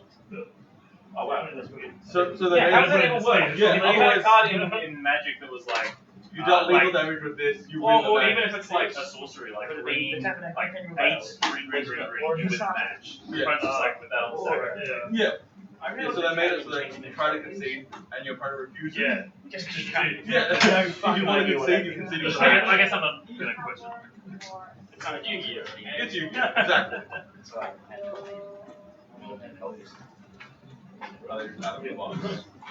$2 or whatever. Cool, that'll do. And short kicks will do. But what about hurrying on through?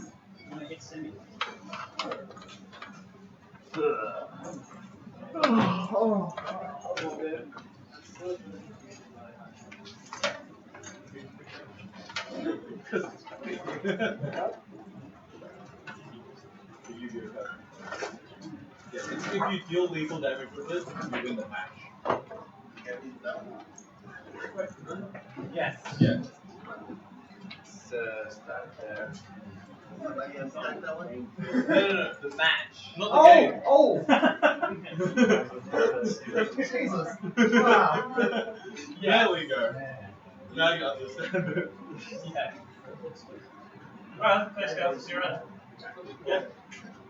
Hey, thanks guys. I'll leave you to yourselves. We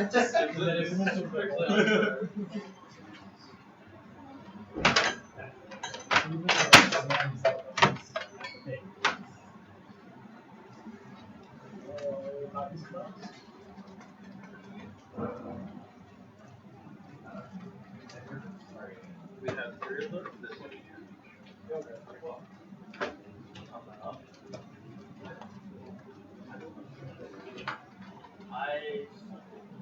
I traded one for someone. One of my friends made it, didn't have one. And I'm like, oh, so like, yeah, what's that, like $5? So I'm trading for it, done for it. And like 3 weeks later, I was seeing my finance and I was looking for it. I'm like, sure. Yeah. Is it a trade? I'm like, yeah, I guess. How much is it at? $8. What? Yeah, Tucker Ridley. When did this happen?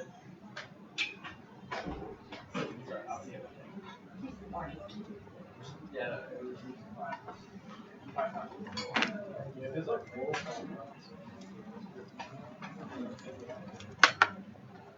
I think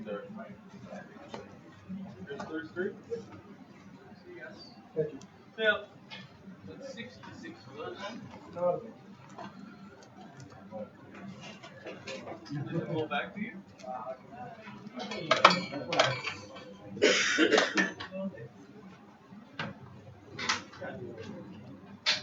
PayPal? Would you like a copy of the receipt? You too. See ya.